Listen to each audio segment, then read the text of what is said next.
Hey everyone, this is Daniel, And I'm Jun, and we are Korean. American.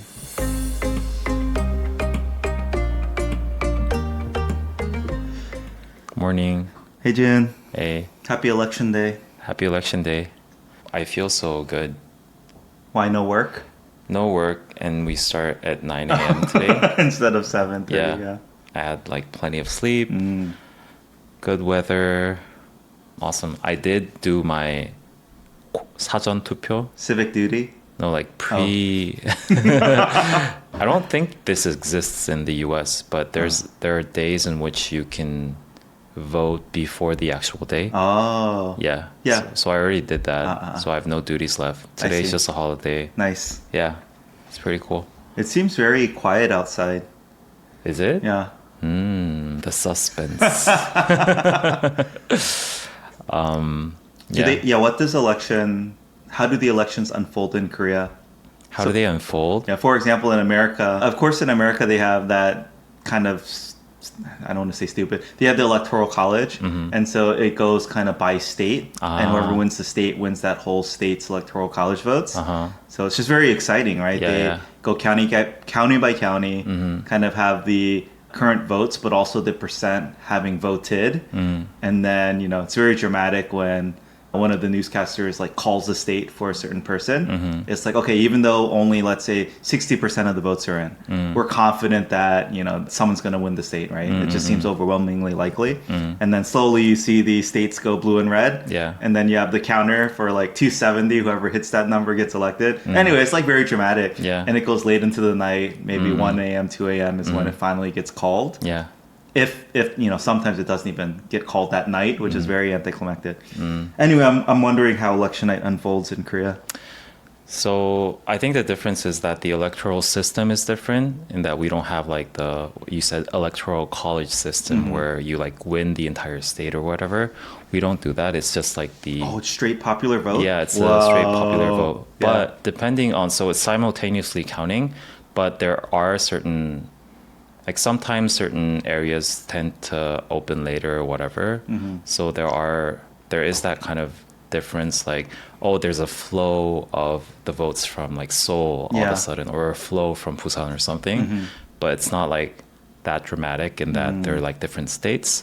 There's a thing called 출구조사, meaning that they do a quick analysis research interview, I think, for people who are just voting and coming out. And they do it in many different regions to the point now that it's very accurate, actually. Yeah. So right from the beginning of when they start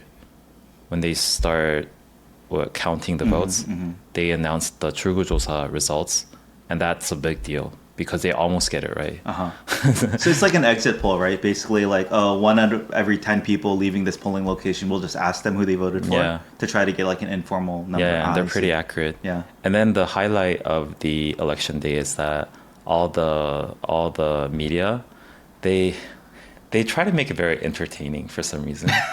Like dramatic. they AI generate the candidate's face to like K-pop Oh, wow. boy Yeah. groups, and like they're Have like them dancing. dancing or whatever.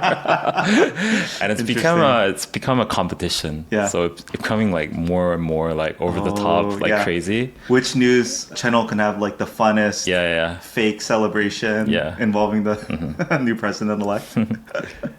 What else is there? How late? Usually the results come out like early in the morning tomorrow. Oh, probably. okay. Yeah. So it does take a long time. Yeah, but I think by midnight-ish, you probably already You know. have an idea. Yeah. I see. So will you be glued to the TV screen tonight, seeing the updates? Not really. Yeah. Because I don't know if this is a political statement, You don't really. but I feel like it's not that close this time. You think you already know who's gonna win? I think. Yeah. Yeah. It's not, regardless of my preference. Yeah. I kind of think it's kind of obvious who's Yeah, going to win. Yeah. It seems that okay. Yeah, I think I know who it seems like is winning. Yeah. In the sense, and this was one of my questions.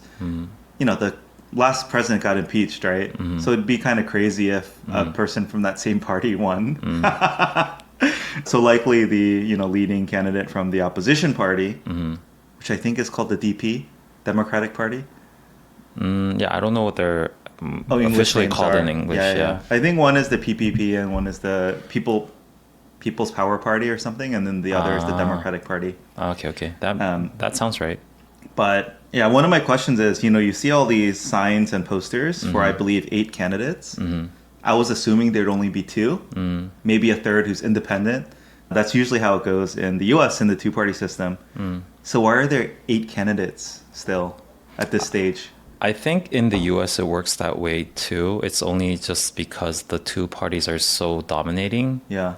So that you don't even know the other candidates is what I think.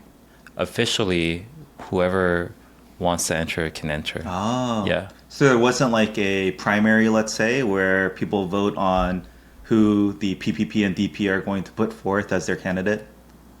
There was a primary election. Oh, Yeah. there was. Yeah, Okay. yeah. So there is only one candidate from the PPP, Yeah. one from the DP. Yeah. And then everyone else is kind of that long tail of independents.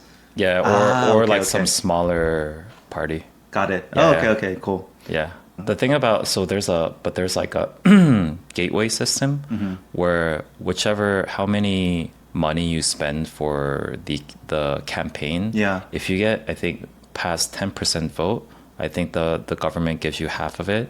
And if you I see. if you get like 15% or higher, I'm totally butchering the actual numbers, Yeah. but anyways, you get the entire refund. That's very interesting. Yeah. So if you achieve a certain percent of the popular vote, the overall vote, Yeah. the government will pay for however much money you spent campaigning. Yes. That's very interesting. I want to think through the implications of that. Yeah. But yeah, let's see. I got I think one other thing that is a bit different is that Election Day in America, pretty sure it's not a federal holiday. It's not. Yeah, so I always remember just like my parents coming home from work, they're dead tired or whatever, and then they have to go to the polling booths, which are usually the public schools or whatever. They're set up as polling stations. And so just, going with them and seeing them vote or whatever after work versus in Korea, it's a federal holiday, which I think, again, encourages people to go out and vote. They have no excuse. But I did hear that they guarantee you a time for you to go out and vote. Yeah, I don't know if it's a federal law or most states, they say, okay, all employers must provide paid time off or vacation time for their employees to go vote on election day if they don't have it. So, yeah. I realized that Korea, whatever you might say about the democracy in Korea, they're very serious about voting. Yeah, right? yeah. I also saw like a banner in Coupang, if you go into the app, saying that you won't get rocket delivery today. If you don't vote? No, because the workers have to vote. Yeah. That's Yeah. good. Yeah. That's crazy. I think the overall, I'm not so much of a politics person, but the overall process of the presidential election this time was very entertaining. Oh, yeah. There's so much drama, so much like stories. Yeah. I got my first taste of it. For example, in the subway station square, they're always like booming these loudspeakers, and I don't understand what's being spoken. Yeah. But I'm assuming it's some sort of campaign thing. And then the other thing is I got my first spam call. I'm pretty sure it was related to the president. Yeah, it's like, well, or sorry, the election. And then the other thing was I was hanging out with some Koreans, and I got my first tiny taste of politics. Oh, really? It's such a taboo to talk about politics, yeah, though. yeah. Interesting. I don't know. It felt a little awkward because I was like, are they going to keep talking? Oh, my God. But it's stuff like, it's not my president, or Whoa. I can't believe it, or this country's going down, and it's just stuff like that, right? Where very polarizing statements. I got my first taste of that. Yeah. Cool. I don't know. Maybe this is kind of a weird way of thinking, but because of the country is so split half and half, I also, in a weird way, think that it doesn't really matter Keep going. who gets elected, because even if someone gets elected that I don't really approve, still half of the population do believe in him. Yeah. Maybe there's a reason. I can see where you're coming from. And I think maybe a lot of people would. This was my position going into the U.S. elections, in that, which was that there are no good candidates here, and there are no good outcomes. at the same time, you can still choose the better of two bad outcomes, I think. Yeah. Yeah, I get what you're saying too, except that if there is some integrity in the election process, in the sense that the people actually uphold what they're campaigning on and things like that. Anyway, yeah. Maybe the U.S. can serve as an example for how things can go. And you know what I thought, like the other day, like randomly during shower? I feel like democracy has like a really big flaw. In that, you know how democracy always tries to be very aware of some certain group having too much power, right? Yeah. So, for instance, in Korea, like the three-party system, and it's always designed in a way that it could counterbalance each other. Yeah. They have total independence. Yeah. So that like one like group can overpower the other. But the thing about democracy is that there is no way to counterbalance the mass. Like if the mass population is not thinking in the right direction, there's no way to counterbalance that. And I think that's the biggest flaw of democracy, I think. There was one of the few lessons I remember from my high school civics classes around like national, state, and local was one of the more, I think, and was one of the required classes we took. Democracy relies on an informed electorate. Yeah. So anyway, yeah, I don't know. I think we should probably cut a lot of this out. I'm okay with it. But wait, one thing you said, Jun, is interesting. You said Korea has a three-party system. Is that Do true? you not? Oh, not three-party system, like the three-power system. Oh, the three the executive wings of government. the judicial, yeah. Okay. I think probably the biggest flaw in American democracy is this two-party system, where it's become just like, left versus right, and it's not, you can't vote on certain issues per se. Like you just have to go all in on one party, which is frustrating. And I think a lot of the parliamentary systems get that a little bit better, where there's more even distribution and representation across a variety of issues. So you can kind of really pick and choose. Oh, on this issue I feel this way. On this issue I feel another way. Versus in the US, again, everything's bundled. Well, if you vote one party, you automatically get these 10 choices on the issues. And if you vote the other, you automatically get the other side, right? So, I think Korea is the same. And this is, I think, one of the few presidential elections in Korean history where there was a very strong third. That third candidate got about like 10% approval rate, which is pretty high. Yeah. And there was so much drama for like whether he is actually going to, we call it 단일화, like they concede and support. a certain candidate. Yeah. But they did not. If he didn't by today, then it's too late, right? Yeah. Yeah, that happens in the US sometimes when an independent candidate gets very popular. And ultimately, they just kind of get hated on by both sides. Because both people will blame that independent person. Yeah. Oh, you're taking away votes from our candidate instead. Yeah, that exact thing happened, yeah. Yeah, too bad. But I do think it is a healthier balance. What else is there? The weather was really great over the weekend. Yeah, we went to Seoul Soup. Seoul Soup. Why all the way to Seoul Soup? Our church had a small gathering with awesome. the babies, I guess, the really young kids. So it was only 3 families, but the weather was so nice. And yeah, Seoul Soup, getting there was awful. Yeah. The traffic is so bad. Yeah, Bundang to that area is kind of awkward. Like there's no like really fast way to go there. Yeah, it definitely was. It took a while to get there, but once we got there, it was very, very nice. I've been to Seoul Soup before, but I guess I didn't explore the park as much as I did today. Yeah, it's quite big. There's a lot of things for the kids to do. And yeah, it was just, there were a ton of people out, of course. The weather was perfect, so it was nice to see. Did you get a glimpse of the Seongsu area? No, we only stayed in the park area immediately. And I guess the Acro 4A building, that's where we parked. Oh, you did? Yeah. Oh, can you? Yeah. Oh. It was expensive, but cool. I heard there was just, you would have had to wait much, much longer just to get parking at the regular, whatever, Seongsu Park public parking. So Yeah, Akira is one of the most expensive Yeah. residential buildings in Korea. Yeah. I wanted to comment on that. We were getting into the elevator to go down to the parking garage. Mm-hmm. And one of the elevators coming down, Mm-hmm. the family, the couple, let's say, that got out, Mm-hmm. they were the most pretentious, like, Oh, like, really? you're just getting off an elevator, right? Mhm. But they like made it known, like they looked at everyone else, like in my mind, I was like, they were saying, "Oh, we live here.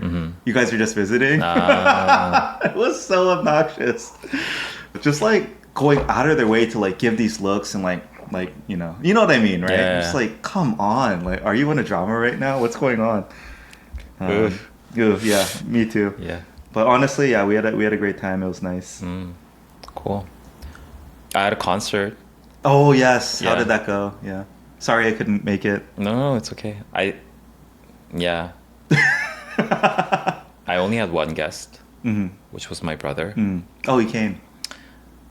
To be completely honest, I kind of regretted it. Inviting him? Like right before I went on stage, I was like, "Oh, what was I thinking?" This Because is he a bad wasn't idea. at the first one. Oh, he was. The one I went to, was he there? I think so. Oh, okay. We just Yeah. must not have. Yeah. Made a At the connection. time, you guys didn't know each other, I think. Yeah. I was like, during rehearsal, I was like, oh, what did I think? What was I thinking? Like, agreeing to do this concert or whatever. Because I Yeah. was like kind of nervous. But everything went well. Of course, there were a lot of mistakes. Yeah. But I'm it's sure fine. people didn't notice. Yeah. Yeah. Only you guys noticed. Yeah. Except for that one time when the guitarist, he missed the pick. It flew out of his hand. Oh, no, And then he yeah. had to like pick it up. Yeah. But except for that, I think, yeah, it was pretty decent. Congrats. You thank can you. probably relax now. You don't have to stress about finally, this. yeah. But yeah, after that we had like we call it 뒷풀이, like after party with the other bands that we performed Oh, with. cool. Yeah. Yeah. Talked about music and like, yeah, it was pretty awesome. Did you know the other bands before? No, not at all. Was this how was the venue? Was it similar to the previous one? Bigger, was the same smaller? place. Oh, same place. I think there are only a handful of places that we can choose from. Oh, yeah. Yeah. Cool. All right. Well, I'll ask you for some recordings later. I'm sure Yeah. there's some videos. Yeah. All right. Well then, let's move on. So June, today we are going to do part 2 of our 3-part series honoring 100 episodes. Yes. So in the previous episode, we covered episodes 1 through 33, yeah. the first third. And basically the goal is to go episode by episode and for each of us to have like a 1-sentence take.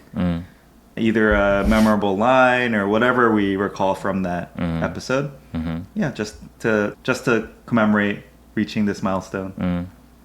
And as expected, we didn't stop at just giving 1-sentence reviews, which is I think we did okay. Yeah. Yeah, you know, if we got through 33 episodes, Yeah. probably average 2-3 minutes per. Yeah, it's okay. Cool. All right, so Okay, let's start with episode 34. It was titled Enpo Generation. And I think Enpo started from 삼포, right? 삼포. It's like you give up on I think marriage and then kids and then having a job. Is that? I think it was house. Oh, house. Okay. I know we should look up the original 삼포. But then it became like 오포, whatever, and then it became an Enpo. The original 삼포, Jun, was dating, marriage, and kids. Oh, dating, Yeah, marriage, all and revolving, kids. I think, around relationships. And then 오포, it expanded to 5 pogis, giving up on 5 things, which was home ownership and any interpersonal relationship. It's so sad. And then 7포 and 9포 is when it got really depressing, giving up on hope, employment, health, and looks. And then I think the 10포 or N포 at this point is just you're giving up on life. Ah. Yeah. Yeah, I don't know what the overall atmosphere of the recording at the time, but it feels very depressing. It still is an issue, but it's not like a buzzword anymore. I don't hear like that empo thing in the media that much these days. Yeah. It's not And it's not because the problem has been solved. Yeah. It's just that even these words have a trend. Shelf life, yeah. But anyways, yeah, what are your thoughts on this episode? Yeah, this is tied deeply to the, I think, Hell Joseon concept. Just this idea that Korean society is so oppressive and suffocating and challenging and difficult, right? And I think I really wish we could get younger guests on who can really describe this for us kind of firsthand. But yeah, I see glimpses of it here and there. You know, I read forums and things like that, but I think it's so hard for me to really speak directly to it because I don't go through it myself and I don't know anyone going through it, right? Who is kind of openly saying like, I just give up. I think it's also tied to this whole, there was a trend of hon, like doing things by yourself, honja, whether it's going to the movies alone, eating alone. Yeah. And that, I think, you know, part of me, I'm generally okay doing things alone. I'm on my own, right? I eat a lot of meals alone. Not sure I would go to the movies alone, but I would. I just haven't, right? I do think it's great that people are focusing on themselves. That's what I took from that Hon movement, just like doing things on your own, not needing anyone else, right? Being okay, being my own individual. At the same time, I think when it's tied to kind of the Enpo thing where it's like, oh no, you have to do it, or you're doing it because you give up on the other things. Yeah. That's when it gets more sad and depressing to me. So I think there are two factors. I think one is more of an objective one, and more could be more subjective. I recently watched some YouTube video, and this YouTuber, I think, made a really interesting point, saying that the issue of Korean society is that it's, I think the level of life is so stratified in very dramatic stretches. But then for you to be qualified to a certain level or like the level below is such a sliver. Like it's not that different. I see. So meaning that, let's say, even in 수능, like you just got one question right or wrong, like your Makes a life whole becomes so difference. stratified, and that's why I think the competition is so fierce. Yeah. So for instance, if you start your career in like the quote unquote 대기업, like large conglomerate, versus if you go to a smaller business, right? Yeah. You start your career differently, and then your life tends to unravel in very different ways, right? Yeah. And that's like, that difference is so huge with such a small like difference in qualification. Yeah. And I think that's the objective part, I think. Subjectively, even if you're in a higher level, Strata, let's say, yeah. strata, let's say, you tend to keep on comparing yourself to the level above you. Yeah. Never which ends. always makes you unsatisfied. And like, if I look at people who constantly says 해줘선, Yeah. like a lot of them are objectively living a really good life, I think, but they still can't be satisfied. Interesting. Yeah. Yeah, that's tough. Okay, Okay. let's move on. Episode 30. Oh. Episode 35 was Jung. Yeah. Our first Jung episode. Yes. So, yeah, I mean, I don't know what there is to say. I now realize looking back, I feel like, again, my understanding of Jung has improved and gotten much deeper. And I think what I associated as Jung was a bit different.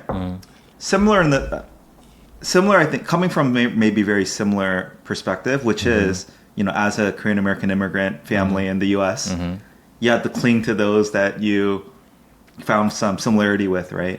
But I think comparing that to what Jung represented as a whole in this country, they're just, I think, very, very different and kind of manifest very different. But yeah, I think, I think probably we should answer maybe, you know, do we think Jung is a uniquely Korean phenomena? I still don't think so. Probably not. There's probably aspects of it that are very universal. I do think Korea is a very unique country, though. It is. Right? Yeah. In that sense, I do think Korea is very, very unique in many ways. Yeah. I mean, not only the economic rise recently, right? Probably one of one. Of course, there have been similar stories in the past, but very unique to the last, let's say, 50 years. Going from a peninsula nation to an island nation, right? Literally having a northern border cut off. Yeah. That's unique. Maybe being colonized or being colonized by Japan. Obviously, many countries in the world were colonies. Yeah. I don't know if Korea was a bit unique. Like, I don't know what the European colonies versus the Japanese colonies, how they manifested or look different. Mm-hmm. But Japan didn't colonize too many nations, did it? Well, Korea went into some parts of China, Taiwan, some parts of Did it go into Southeast Asia too? Yeah, yeah. Okay. That's the history I don't know. Mm-mm. But also again, it shares this similarity with a lot of other countries where it's always kind of fighting for its own existence, right? Japan, China, much bigger, maybe more powerful nations historically. Yeah. Right? I throw the comparison of Israel out there, right? Where it's just, maybe that's too politically charged these days to even say that. Yeah. But it's like kind of surrounded by enemies, right? So I think or general superpowers, right? Yeah, and general also superpowers. The U.S. being highly involved in this area. Most recently now. So yeah, just a lot of very unique things that I'm not enough of a world scholar to know how unique it is. Just feels super unique to me. It is, yeah. And also how like the rise in like this K culture is becoming a thing. Oh, and yeah, like that that's too. also very unique, right? Out of everything else, like that culture thing becomes like a huge phenomenon, like sensational thing in the global world right now. It's also very unique. Yeah. Cool. Oh, we have our own language, which is very unique too, that we only exclusively use. Oh, Hangul, Korean. Yeah. Yeah. That's also very interesting. It's a very unique language too. It's It is. one of the most modern languages. It right? is, And yeah. again, I've said this before to the point where when I think linguists are attempting to, what's the right word, preserve languages that are going extinct, they use Hangul because it's so simple. And with its simplicity, it can still cover a variety of sounds and tones. Yeah, they actually are converting languages into Hangul. So. Yeah, I heard that like in certain Micronesian islands, they use Hangul. Oh, really? Yeah. Yeah. Not Korean, but just the characters. Yes, yeah. exactly. Yeah. So, very just a unique country. In a very unique point in time, I think, in its history. So I do think that though this episode was a bit premature in terms of like how we understand and how we covered the concept of Jung. Yeah. Which makes sense because we did a second episode on Jung later, pretty recently, right? Yeah. Where we went into more depth in what Jung is. But I'd agree it was with our that. first attempt. And it was a long-awaited one even back then because I kept on Pushing refusing it back. to do Jung. Yeah. All right. Yeah. Let's move on. Episode 36 was Black-Haired Foreigner. This was one of the daily lives one. Yeah. All the things that Daniel, you probably experienced and jotted down in your notebook, right? Yeah, it was a daily life one, but I think specifically around this idea of, let's say at this point I had probably been living in Korea. Yeah, it said going on 2.5 years. So I think I had been here long enough to kind of, all of the novelty and whatever the honeymoon period had worn off. And I was not in a bad place, I think, in hindsight. But I think I was reaching a point where like really trying to encapsulate what an immigrant living in Korea, what that life is like, again, in comparison to maybe my parents' immigrant story, moving to America. And again, it is under very different circumstances, but I think there's still enough in common there for really thinking about and understanding, what is it like for a non-Korean living in Korea? And for you, Jun, especially when you were living in the States, right? What is it like for a non-American living in America? And just what is that, what is similar, what is different in those two experiences? I think this conversation was very important and still very important in terms of how Korea is developing right now and the need for, like, inevitably we have to host a lot of foreigners to come in and live here, not only because we want to be more international, but just like it's a very immediate threat to the country. So we really have to start thinking about how to be more accommodating for foreigners in like infrastructural ways, but also like just in the way that Koreans view foreigners, right? I think there has to be a very big change. I think we're getting better, but still. I see some small changes here and there, Jun. Oh, you do? For example, my Neighbor app, my Neighbor Maps app, I use it in English mode. just like randomly, I want to say 2-3 weeks ago, very recently, the like English voice just was better. Really? Like to the point where I noticed it. It's like, oh my gosh, the navigation's much better. Voice meaning text to speech? Or whatever it was using to dictate the navigation, like directions. It just improved. I'm pretty sure they released an update. Just got better. Oh, awesome. But again, I'm often reminded of the things I still can't do. So for example, once a year I have to go into the bank to make a tuition payment for my kids because certain features are blocked from me in the app. I can't do it on my own because I'm a foreigner. So I still have to go in and physically do these things where my understanding is Koreans do not. So anyway, yeah, I think Korea is getting better. Yeah, overall, I do feel that way. I don't know why. I think what's driving it, to be honest, is an influx of foreigners coming here. Mostly, I'd say, not necessarily to live, but to visit. Tourism is, I'm expecting, at an all-time high. So I think because of that, they see kind of the business. It makes sense now from a business perspective to be more inclusive and accommodating to foreigners. Probably that more so than anything deeper or more cultural, as far as like being more open or welcoming or seeing it as a necessity to evolve this way. But that's okay. That's how it happens, I think.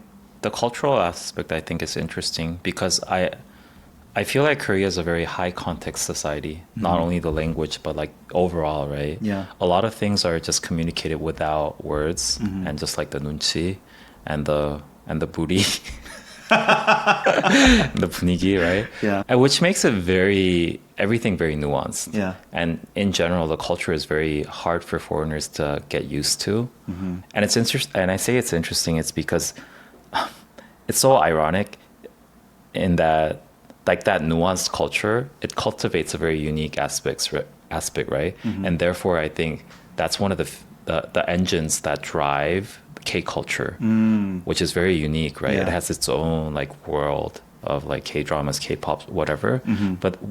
And that attracts the foreigners. Yeah. But for that same reason, when they come to Korea, Yeah. it might not be that accommodating. Yeah. Yeah. It's hard. How can you keep the essence of Korean culture intact? Yeah. Because it has become, very popular and, the whole world's kind of interested in it. But not lose it as it kind of grows and expands. Yeah.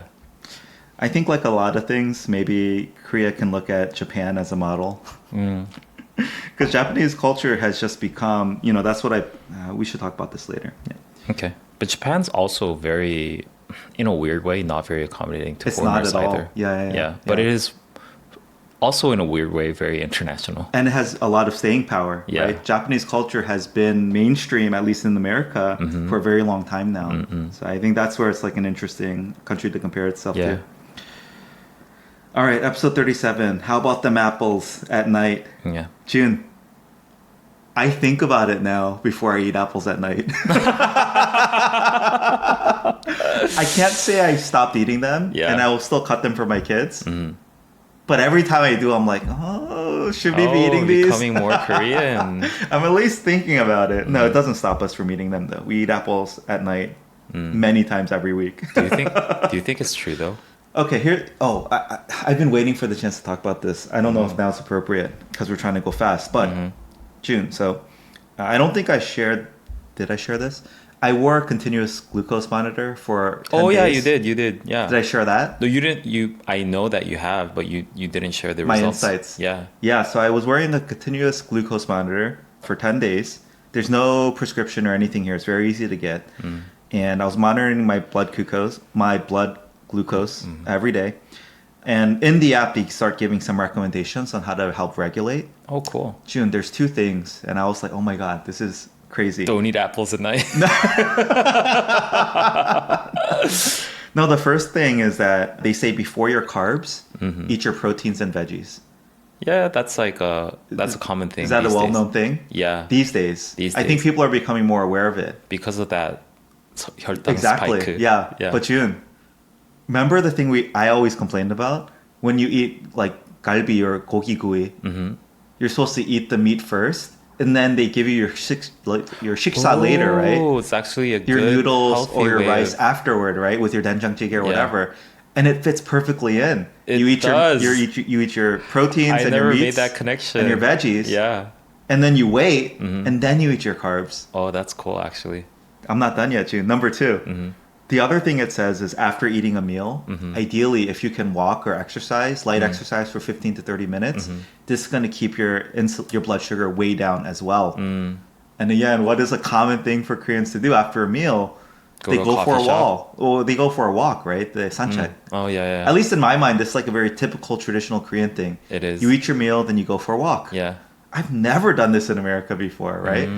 And so it's just like... Wait, what do you do after a meal in the States? Let's say in a working context. Oh, in a You're working your office. context? Yeah, you had your meal. What do you Go do? back to your desk. You do, right? See, You would feel so bad, yeah. when I was working with you, and it's like predominantly, I think, an American culture, right? Because our team specifically were mostly... You were the only Korean. Yeah. And I felt like when we first had our meal, and then we went straight back to work after that, I was like, there's something missing here. What is this? What is this feeling of uncomfortableness? You need and your I was coffee. Like, there's like no break between Yeah. my meal and going back to work. Totally not, You need your coffee. You need to go for a walk while getting your coffee. And you need to brush your teeth when you get back to your desk. That's true also. That's like the Korean rhythm, right? Yeah. Wait, how long can you spend for your lunch typically in your workplace in the States? I mean, for me, Is there a time reserved for lunch? There's no time reserved. No. Oh, interesting. I mean, 'Cause in okay, Korea, go on lunch by break. labor law, they do. Yeah, at least in my work situations, I've never had that. I think it's generally understood you can take up to an hour. But honestly, most of my lunches would be 15 minutes. I eat at my desk a lot, maybe eat in meetings. So I just wouldn't take breaks. Yeah. Interesting. I hate that concept though. As a Korean, like working lunch. Yeah, lunch is sacred for you. Yeah. I would eat alone most times, right? So, but yeah. Anyway, all that is to say, while I don't think vendetta is a thing, right? I think a lot of these things about which orientation you sleep, like I get it, but there is.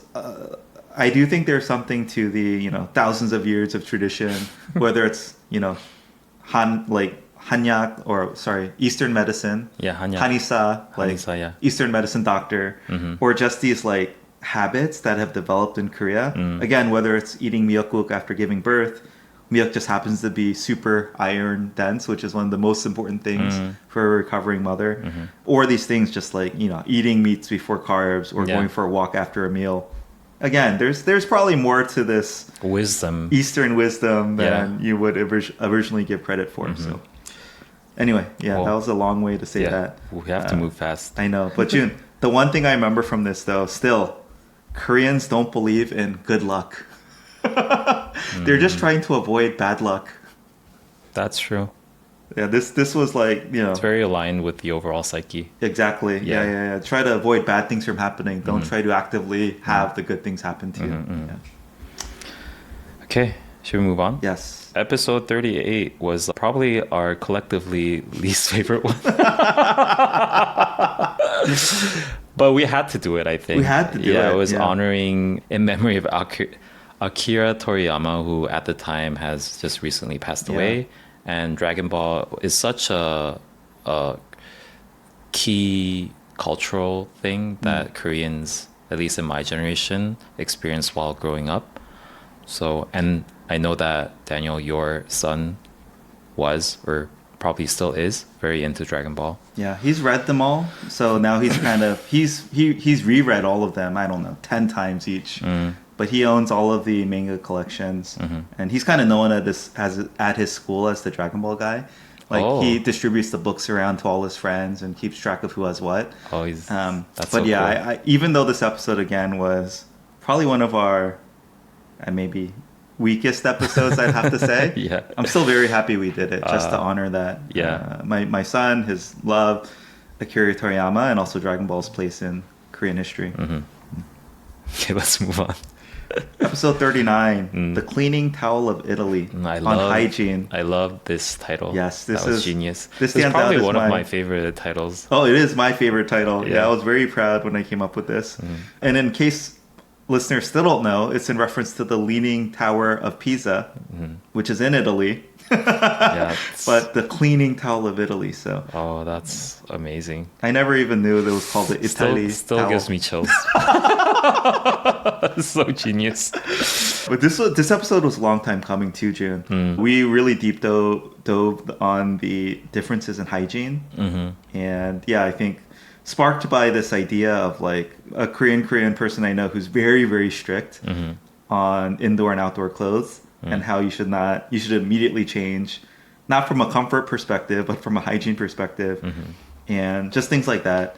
And how certain things that Koreans probably find very unhygienic in American culture. Americans find similar things in Korean culture very gross and unhygienic too. But again, the other thing that I remember from this episode was, I think there was like a very clear takeaway that I thought was cool. Americans find bodily things to be gross. For example, sharing chopsticks into a communal bowl. I like the biological things. Yes, biological things, let's say. But they find the outdoors or nature to be not unhygienic at all. There's nothing wrong with sitting on the ground or sitting on the lawn or whatever, right? Whereas Koreans, find the bodily stuff, the bio stuff, more okay to share. But they're kind of grossed out by anything outdoors, right? Whether it's rain, snow, the misemanji, like dust. They like hate all of that. So, yeah. Do you think anything that has make you think differently in terms of hygiene after living here for so long, and will you think that will stick after you even go back to the States? Oh, interesting. Yeah. Or has your level of hygiene just stayed the same? I mean, I think my level of... I need to think on this more. I do think my level of hygiene has been about the same. Yeah. I'm a big believer of what doesn't kill you makes you stronger. So, which is true. Yeah. Yeah. Let's see. No, I think...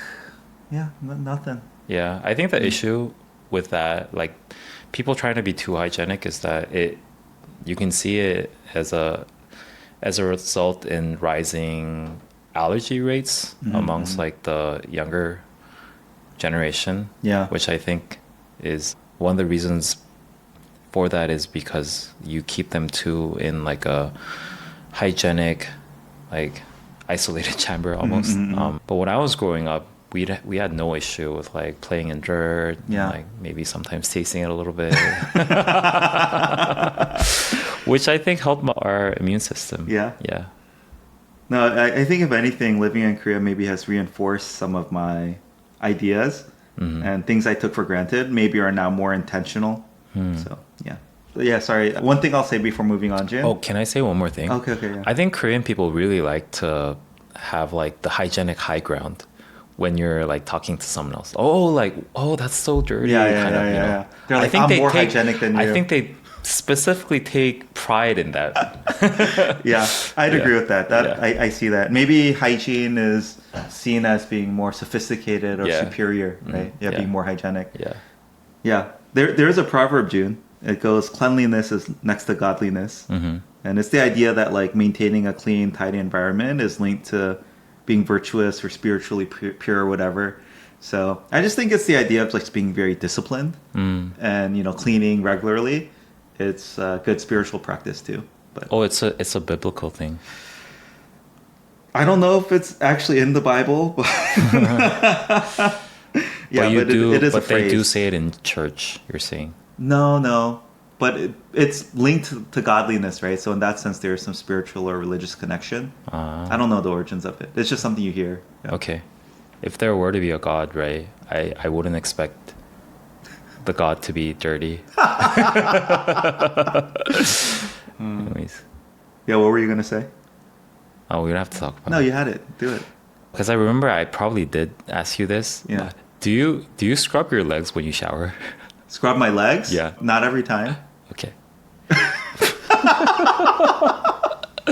I scrub my feet. Because this was like a viral topic in the, I think, U.S. media. Oh, really? In podcasts, I think. Yeah. Probably like 10 years ago.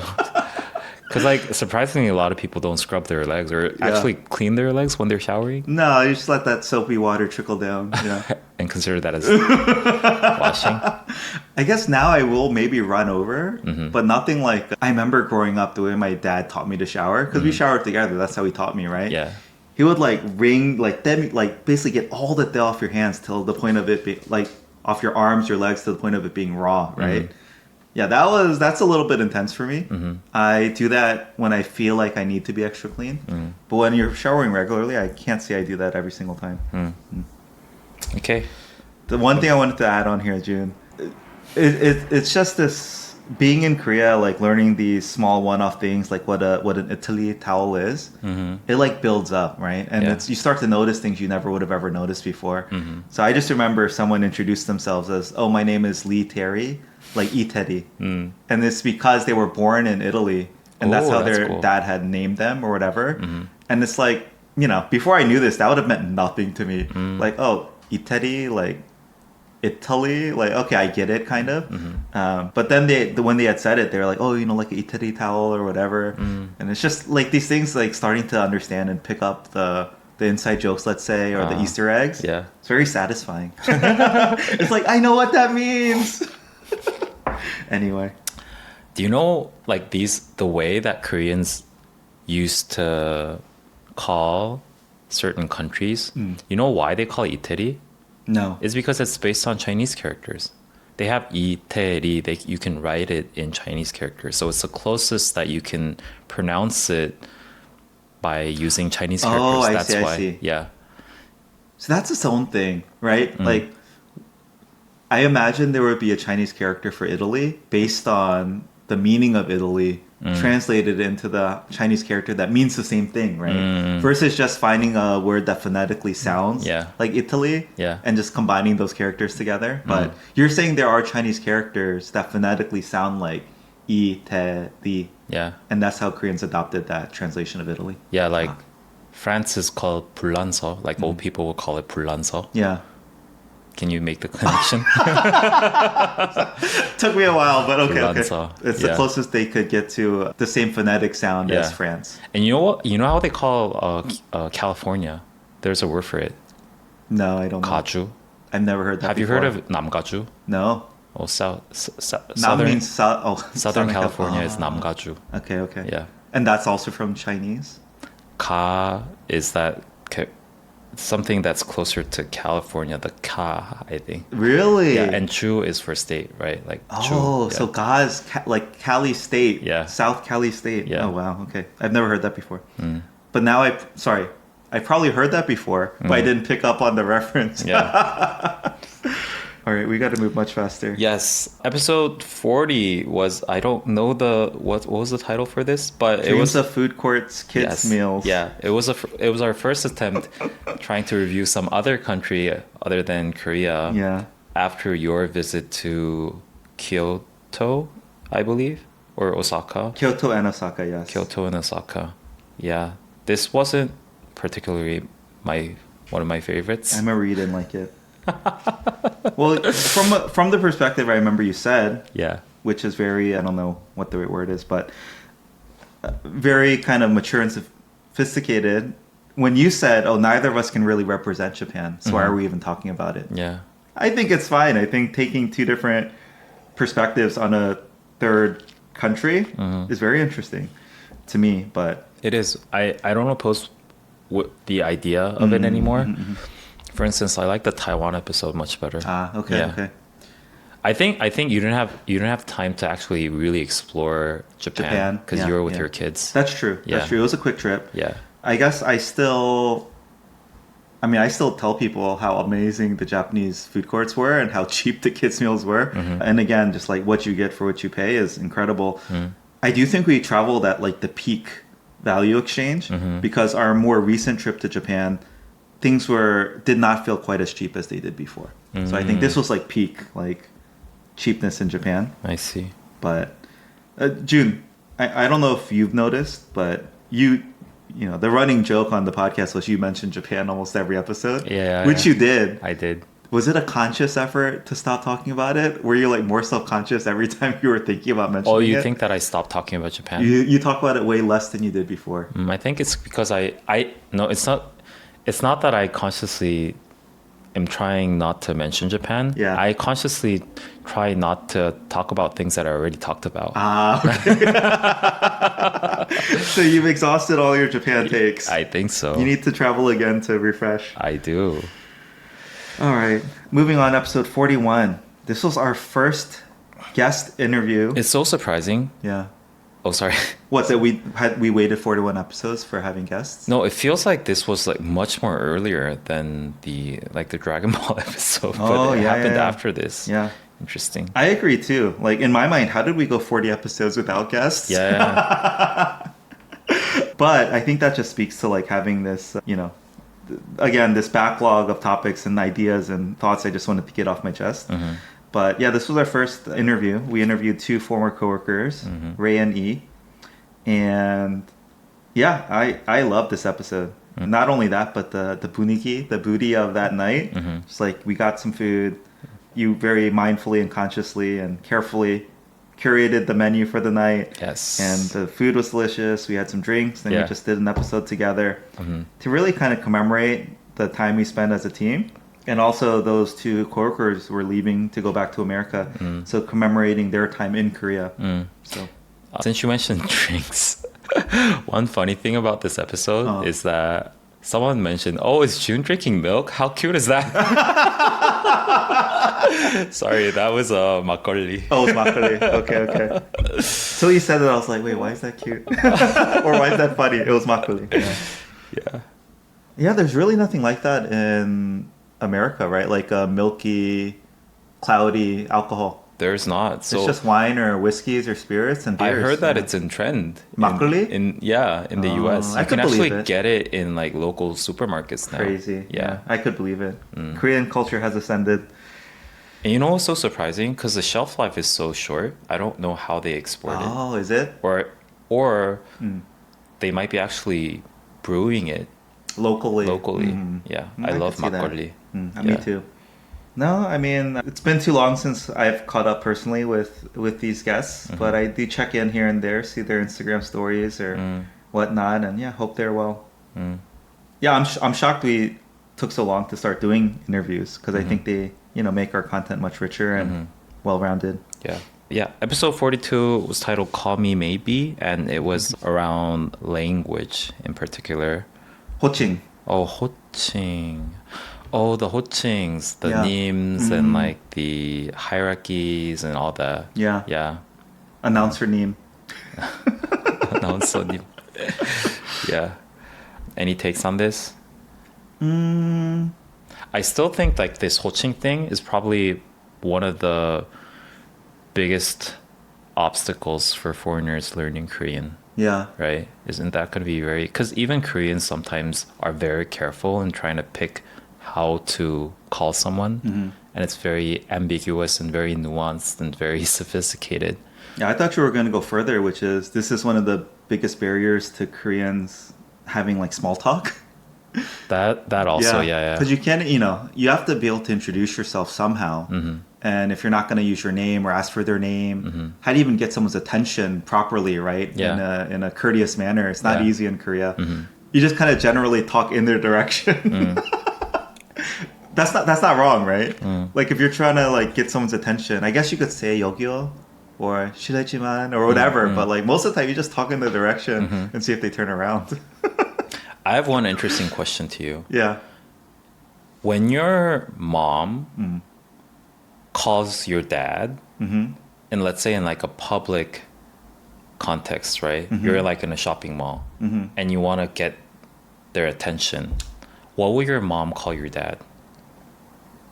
Wait, what's the situation again? Let's say you're in a shopping mall, right? Oh, she would call him 여보, I think. Oh, 여보. Yeah. Interesting. Because my parents, Yeah.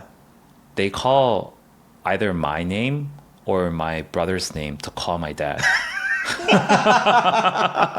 Yeah, some recognizable, Isn't that interesting? unambiguous. That is Because she interesting. never wants to call his name. Yeah, Or yeah. like, well, name calling is kind of awkward, Yeah, but yeah. not even 여보. Yeah. Yeah. They'd call your son's name, and then that would make your dad react and turn around. Yeah. That was interesting. That was very fun. Very indirect. Let's see. Was this the one where we said there should be like designer name for designers? I think so. Yeah, Yeah. I like that. 디자이너님. I guess I just like the idea of when a group of people are together, referring to them, let's say, as their role or function, maybe more so than their actual name. I don't know, because it's like, oh, I'm asking you for your design opinion now. Yeah. Right? And I don't know, it's just, there's something nice about that, maybe unambiguous. Oh, you know what? Our PM in my company, Started calling they people. actually do that. But not to an individual. Yeah. When they're referring to a group, Yeah. she says like 개발님들, Uh-huh. What's Like- 개발 mean? engineering, Oh, engineering team, yeah. or like yeah. 디자이너님들. Yeah. Yeah. It's happening. Yeah. Do you remember? I was like, Yeah. this is gonna happen. Why It not? is. It is. It already did happen, and I We started called it. using it too. Yo. Yeah. I want to say I called it. Because I was like, this is gonna happen. You were like, it's kind of weird. Yeah. The other thing I remember, just from the show notes, Jun, I still think it's funny, and this comes up too now. Growing up, everyone in the classroom just had a number. This episode where we talked about that, Yeah. still funny to me. Yeah. Isn't that insane? Now that you think about Number it in one, hindsight, number yeah. three. Yeah, 13번. No name, just 나와. like. I wonder if that still happens. I don't. Oh, probably not. I wouldn't be surprised if they don't have a number system anymore. Yeah, just like number the students. I mean, it's convenient because back in the days we had like 50 people in Yeah, one it's hard to classroom. keep Now track. you have like what, less than 20? I don't know about that small, but Yeah. yeah, maybe 20 to 30. Okay. Ooh, episode 43. It's a news Min episode. Hee-jin press conference Yeah. and Korean soccer failure. So this was our first ever news episode, and we specifically just addressed two major news titles at this point. Since obviously we try to hit more like 3 to 4 each episode, but yeah, this was the viral Like the press conference, that triggered this. Apparently, it was the talk of the town. Everyone was talking about it. Going back to this topic right now is very timely. Oh, is 'cause it? they went through a very long lawsuit, and the ruling recently just came out because What was because it on? New Jeans were doing their individual thing Yeah, while they were supposed to be under Hybe, right? But then they's like, I don't want to be under Hybe, and we're just gonna do our own thing. Yeah. Totally neglecting the contract or whatever. So there was this long lawsuit. They even changed their name because it's like NJ or something, right? NJZ. yeah, New Jeans with the Z or something. But anyway, I think the Supreme Court ruled that NJZ. anytime they do an individual act, they have to pay Hybe 1 million USD What? per anything that they have to do Crazy. individually. Yeah. Because the contract. Yeah. So I think officially they lost the battle. How does the Korean public feel about that, Jin? I think the Korean sentiment is pretty against New Jeans at this point. Oh, really? Yeah. Okay. Because I think most people are working under a company and they know that if they think about it in their company context, they think how ridiculous this is. I see. Yeah. I don't know. I'm still rooting for New Jeans. New Jeans. Yeah. In general, I always like to root for the underdog. And I feel like corporations and in general, that's where whenever there's that power imbalance, it's just I'm almost always going to root for the underdog. At the same time, I don't think the CEO, right, Min Hee-jin's reputation internationally is very good. So again, that was one of the big differences. It felt like locally people were rooting for her at the time, whereas internationally she had a very bad reputation of kind of taking advantage of the New Jeans members. So One thing that no one can dismiss is how talented she is. Though. For sure. Yeah. And soccer, Korean soccer. I don't know if we haven't talked about that yet. We're gonna wait for our next news one. Yeah. Cause Sun Heung-min. Yeah, let's just cover it later. And then 이강인 also. Oh really? Yeah. He's doing well, or he won a. His team won the Champions League. Oh what? Yeah. Oh, we gotta cover this later. But he was benched Oh, he didn't play in the final game. But Let's just say for this episode then, the second topic, June, Korean soccer failure. I'd say I don't know how Korean national soccer is doing, but Korean soccer players seem to be doing well. yeah. So we'll cover that more in a future episode. Yes.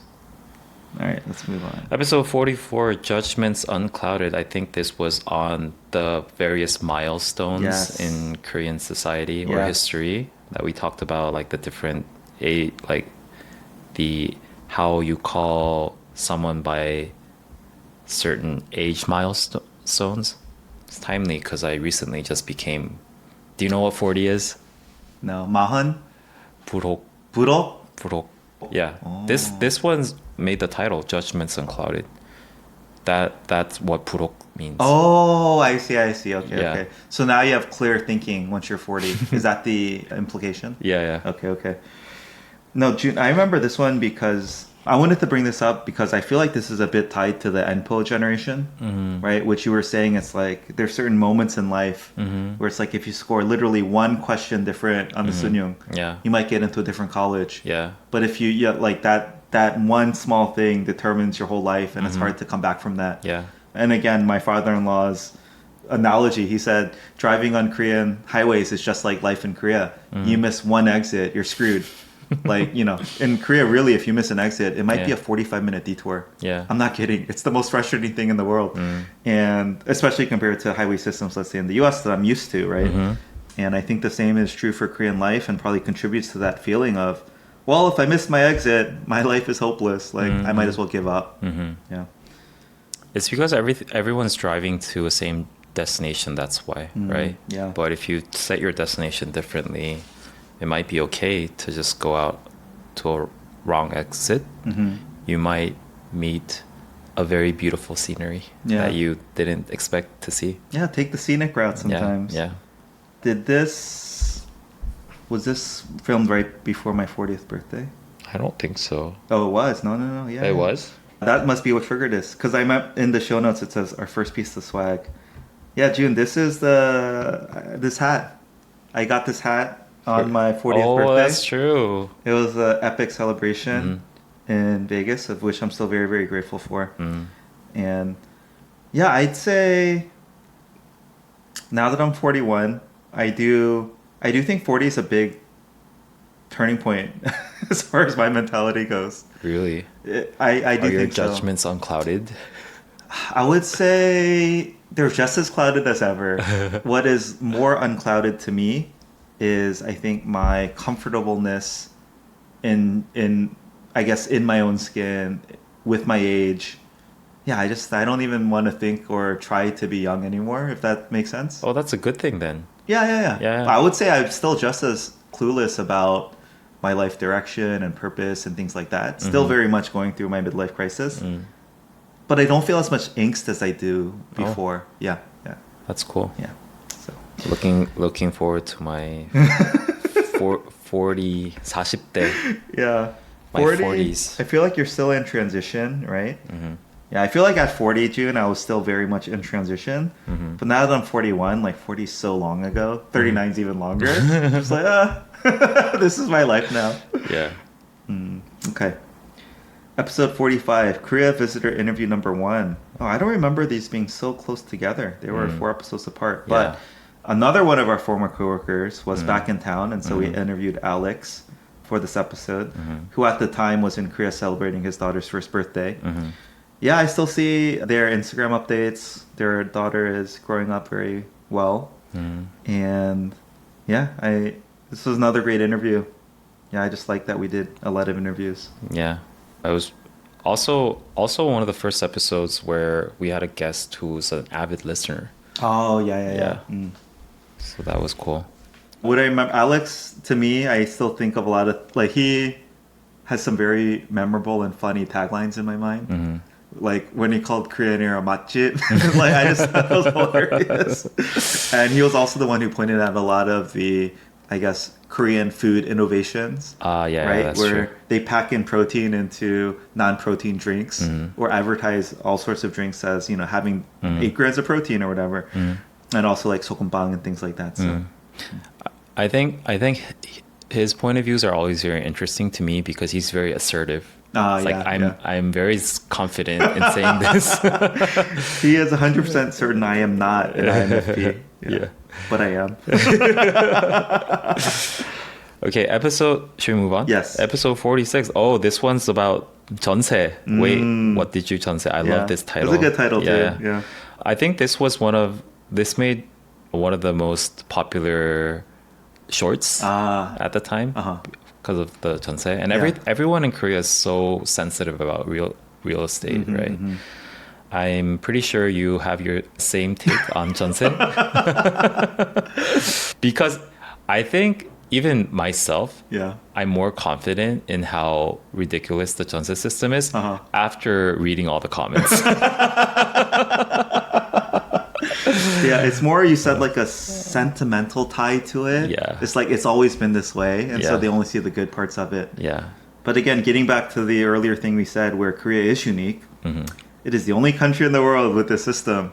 And I think we already responded to one of the comments, Jun, but the idea that you're not paying rent when you are paying the interest on the 전세 loan, or you're paying the opportunity cost of not earning interest on the 전세 down payment, it's the same. You're paying rent.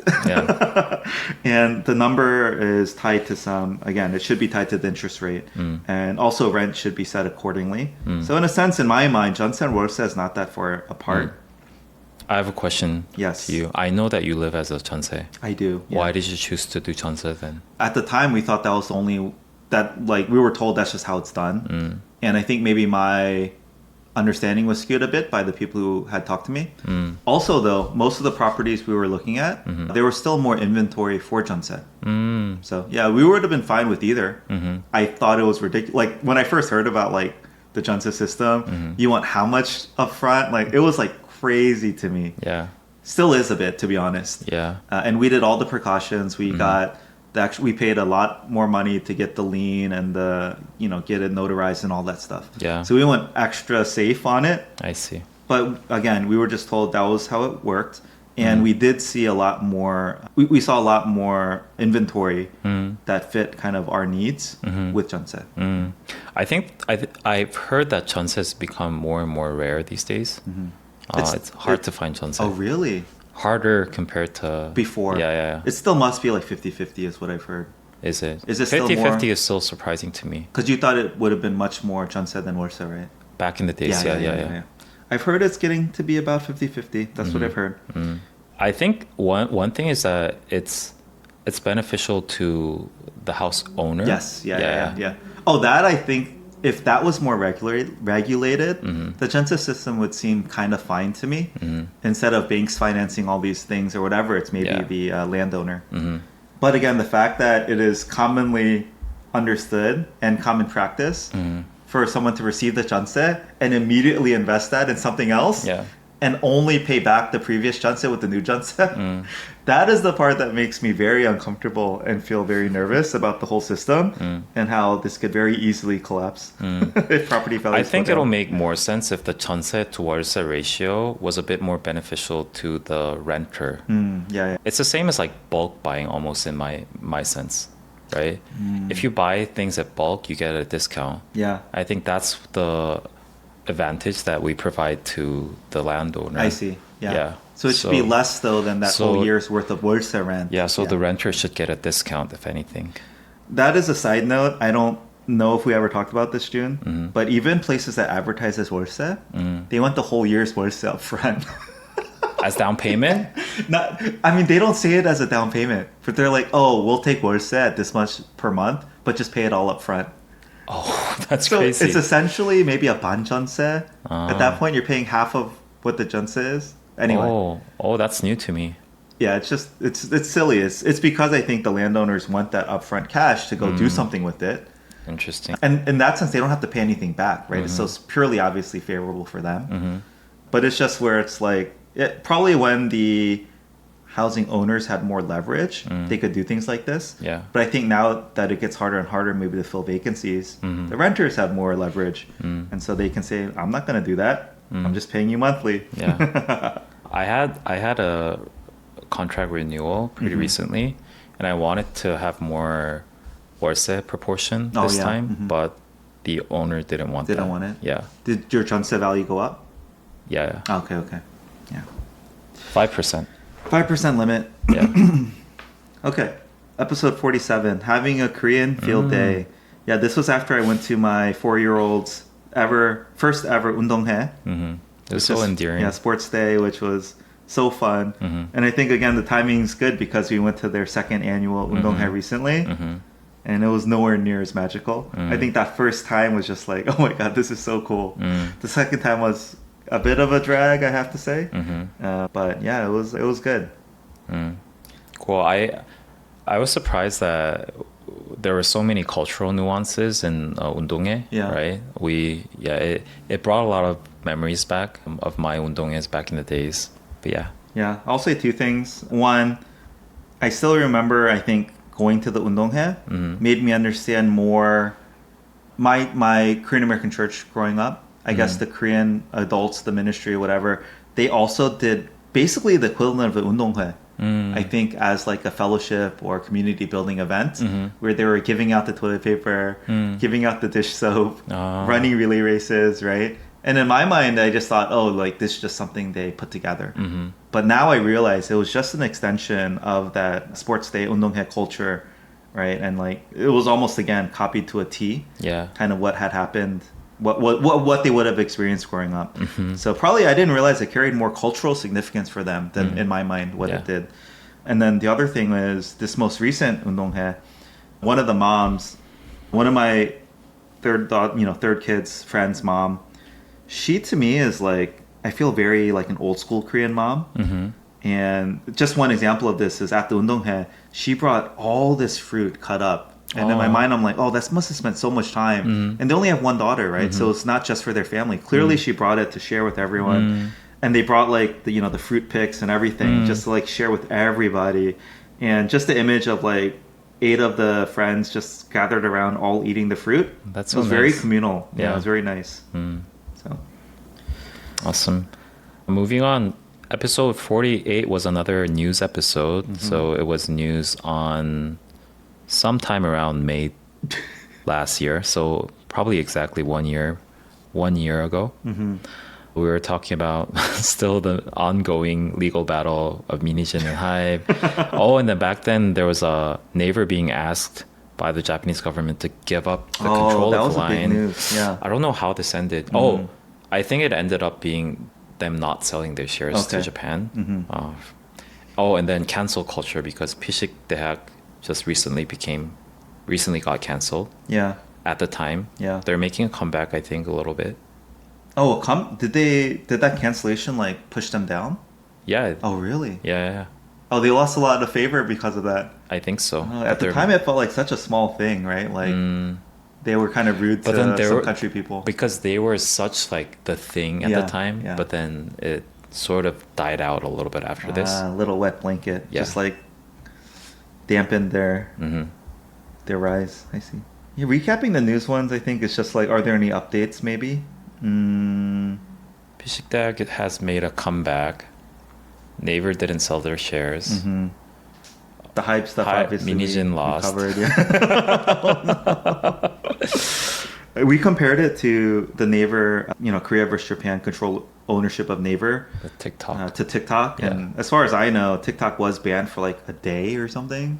But that's it. And now it's still in the process of being sold to be honest, I don't know. The whole thing is crazy. I heard that Perplexity wants to buy TikTok. Or the operating rights to TikTok in the US. I mean, I heard Donald Trump was going to put together a US sovereign fund and buy TikTok and have it be a state-owned media operation or whatever, which sounds all sorts of bad. But interesting. Yeah. All right, moving on. Episode 49, White Truck of Doom. I can't believe this was 50 episodes ago again. This was when we did K-dramas. I still remember this. This was a fun episode. Yeah. I think we had chicken. It was at night. Yeah. It was our first time doing something around K-dramas in general, right? Yes. It wasn't a specific drama per se. But this was... we have done media reviews on K-dramas since, but this was covering the overall topic of K-dramas in general. Yeah, and specifically we were going through a lot of the tropes. Which are still ridiculous. I will say, Jun, I am in a funk. Like, I haven't been able to finish many K-dramas or any K-dramas in quite some time now. But what I would say is overall, I think my understanding of K-dramas has gotten I was gonna say different, but deeper, but it's just different. So, for example, there's a very classic type of K-drama. I think it's called a seguk. 사극, historical. Historical. Yeah. Maybe that's not it. What's the one where it's just like, it's so extreme that it's not even attempting to be real life, and you're just like supposed to hate. It's the equivalent of a soap opera. Like, it's so dramatic. 막장 드라마. 막장. Yeah. So say that again. 막장 드라마. Yeah. So 막장s are a very particular niche of K-dramas. Yeah. Right? Yeah. Where it's supposed to be so over the top, so unbelievable. Yeah. Like, the victim is so victimized. The evil people are pure evil, right? Yeah. And I think before knowing this was its own, like, genre. Yeah, subgenre of K-dramas, Yeah. I would get just so upset watching them. Just like, literally, I was like, how's anyone watching this? I want to like rip my hair out. Yeah. I want to curse. I want to throw stuff at the TV. Yeah. But then I realized, no, it's supposed to be like overly dramatic. Yeah. And this is just like the subgenre, right? Yeah, it's like specifically giving that very like one-dimensional cathartic experience. Yeah. Well, it's not cathartic for me. It was just very frustrating for me. Yeah. But now that I understand this, I go back and watch it, and I'm just like, oh, like I get why, like I can let go. And in general, the reason I bring this up is that overall, Korean dramas are not meant to be realistic or anything. They're supposed to be a fantasy. They are. And I think that, again, helps me understand and appreciate. And maybe that's why I can't watch them as much anymore. It's before, like, maybe I was caught up in it a bit more. And now I'm just like, oh, I don't need a release. I don't need a fantasy. So it's not as entertaining for me. Yeah. And I just think the overall conclusion for me, which is, of course, American dramas and movies and sitcoms and everything are over-dramatized, whatever. But they still want kind of the acting, and even though the situation may be contrived, they want the people's experiences to always be kind of true to life and realistic and like good acting, quote unquote. Yeah. Whereas K-dramas is just its own thing. I think that's kind of one conclusion I have now. I think there are types of K-dramas who are trying to be more realistic and lay it real to life, but I think predominantly depicting a fantasy. More and more so as time goes by. Always has to be some like time slip or But I'm still surprised that you haven't watched you did watch the it, but Tangerine ones? Yeah, the Tangerine, When Life Gives You Tangerine. I'm still stuck on episode 7. I haven't either, to be honest with you, but I felt like such a drama that you would really like. Yeah, I agree. I think I just need to give it more time too. Yeah, slice of life sometimes takes a while for me to get into it. But yeah, anyway, I am currently most optimistic about. I had given up on watching dramas, but I think one has become highly recommended, which is Tastefully Yours or something. I don't. Anyway, yeah. Anyway, that one I'm hopeful for. I watched 30 minutes of it, but I couldn't get through the first episode. But I'm gonna stick with it. No, that's not true though. I did watch Weak Hero Class too. So. Okay, episode 50 was. Oh, we have to do. Wait, 66? I think we can do it. We're okay. Yeah. So episode 50. Oh, Korea, North or South? This was talking about stereotypes. Yeah. I think this was at the time one of our most popular long form episodes. Yeah. It still is one of the most popular ones. I don't know why, but I think the title's very provocative. Yeah, maybe. And Jun, if I'm not mistaken, is this the first time you used AI to generate the cover art? Oh no, the White Truck of Doom. Oh, you done one before. Yeah. But this, I think I remember this in my mind. I was like, oh, the cover art's AI generated, and I like it. It's so good. Yeah. It's gonna be better now. Yeah, I don't know why I'm not doing it anymore. But yeah, we were talking about, of course, stereotypes towards Koreans and Americans. It's still mind blowing to me that Americans eat Pop-Tarts for breakfast. It's still mind blowing to me that Koreans assume all Korean Americans are wealthy. Yeah, and like as an internal joke, I think you bought me Pop-Tarts pretty recently, and I gave it out to my coworkers, and they're all like, "Oh, too sweet." This one was fun. I think we alternated giving stereotypes about each other's countries. Yeah, and I think Oh yeah, it says we bonded over similar childhood trauma stemming from our well-intentioned mothers. I think this regard is like around like not wasting anything. Ah, yes. Yeah, not being able to throw away anything. Yeah. Yeah. Yeah, but you know the thing. Okay, stereotypes in general, they're I think they come from a place of truth.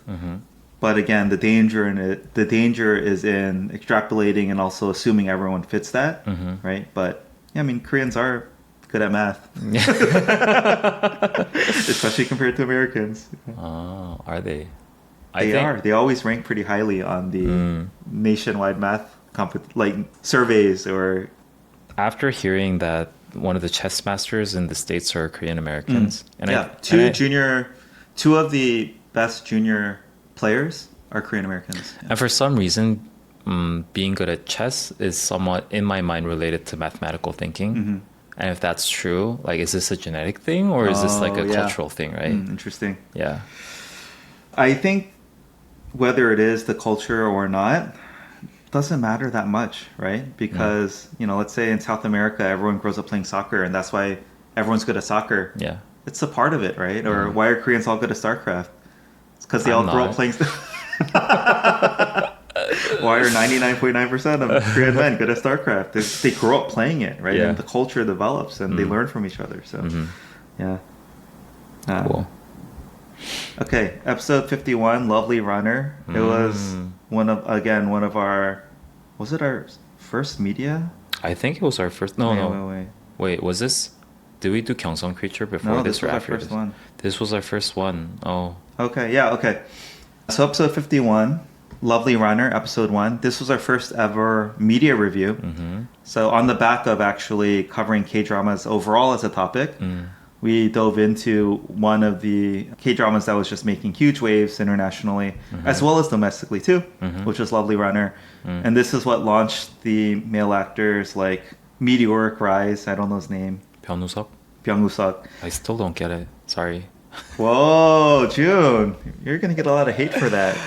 I mean, I get that he looks good and all that. Yeah. Maybe it's because I didn't watch the drama. Yeah.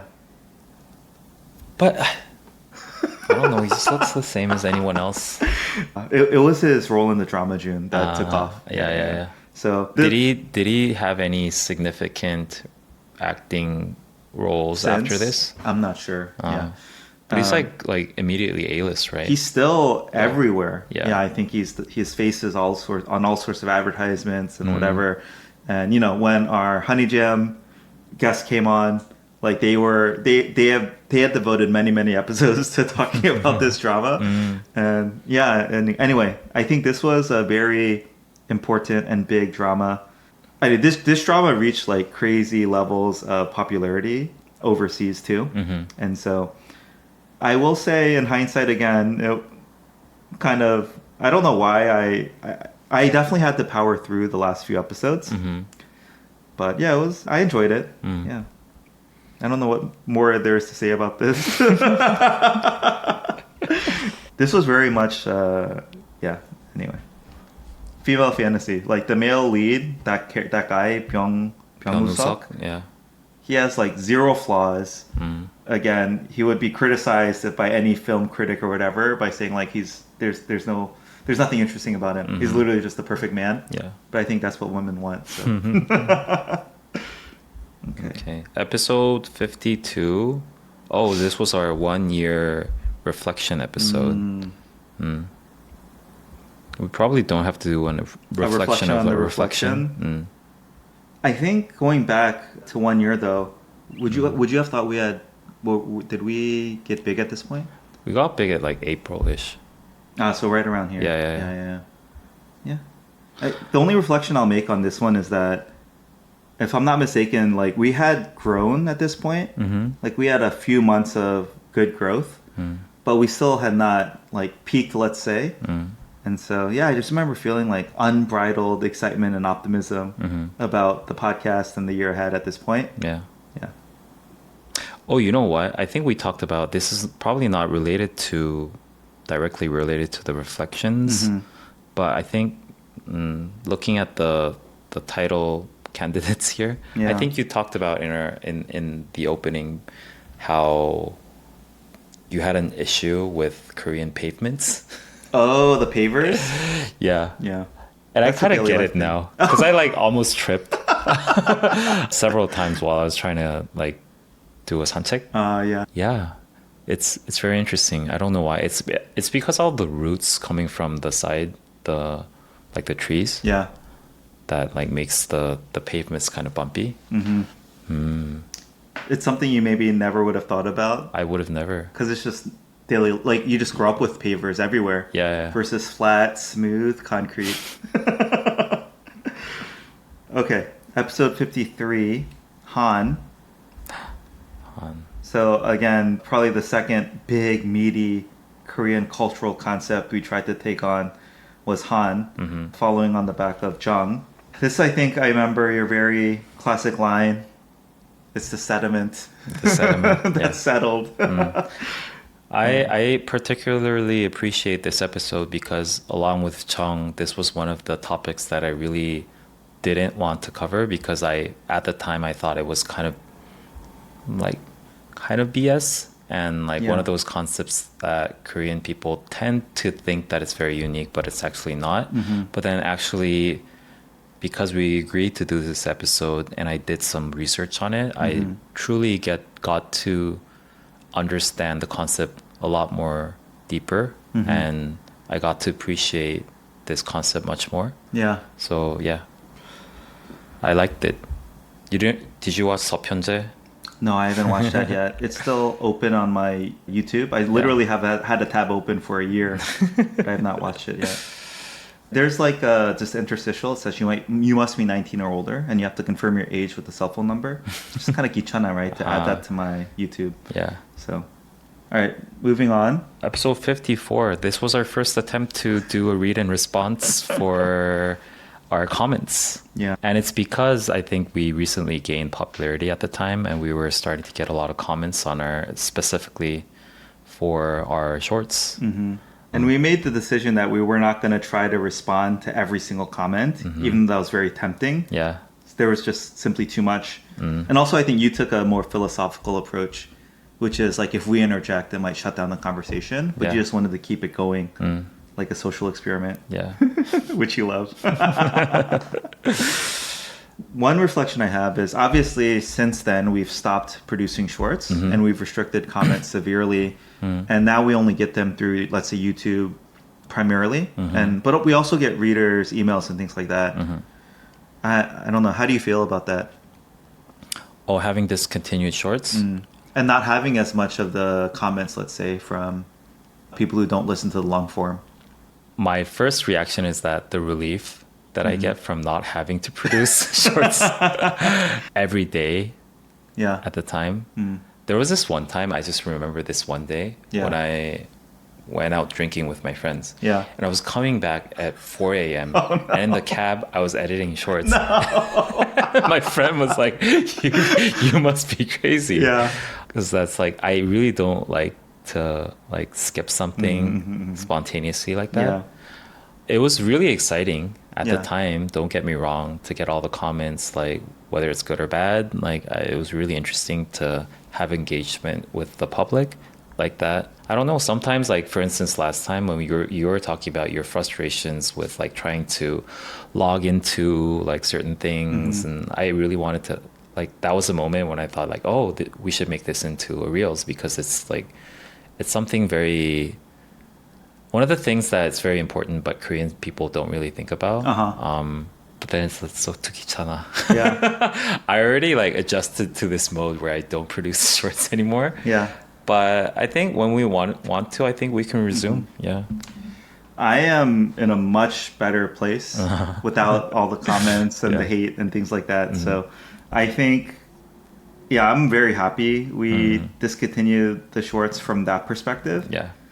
The other thing though is I have like the slightest sour grapes feeling because nowadays there is so much short form content basically taking a more, let's say, entertaining and like creator type, we're not creators, right? But creator type lens to Korean culture.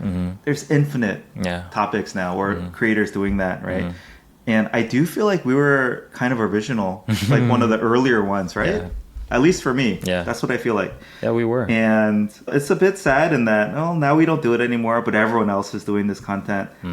But I stick with, I think, my initial feeling, which is that we never were trying to just grow for the sake of growing. We aren't just doing this from a perspective of being entertaining and funny or whatever, but really trying to give people like deep insights, I think, into the culture. And I think short form can't capture that, right? Yeah. And so from that perspective, I feel, I feel a relief.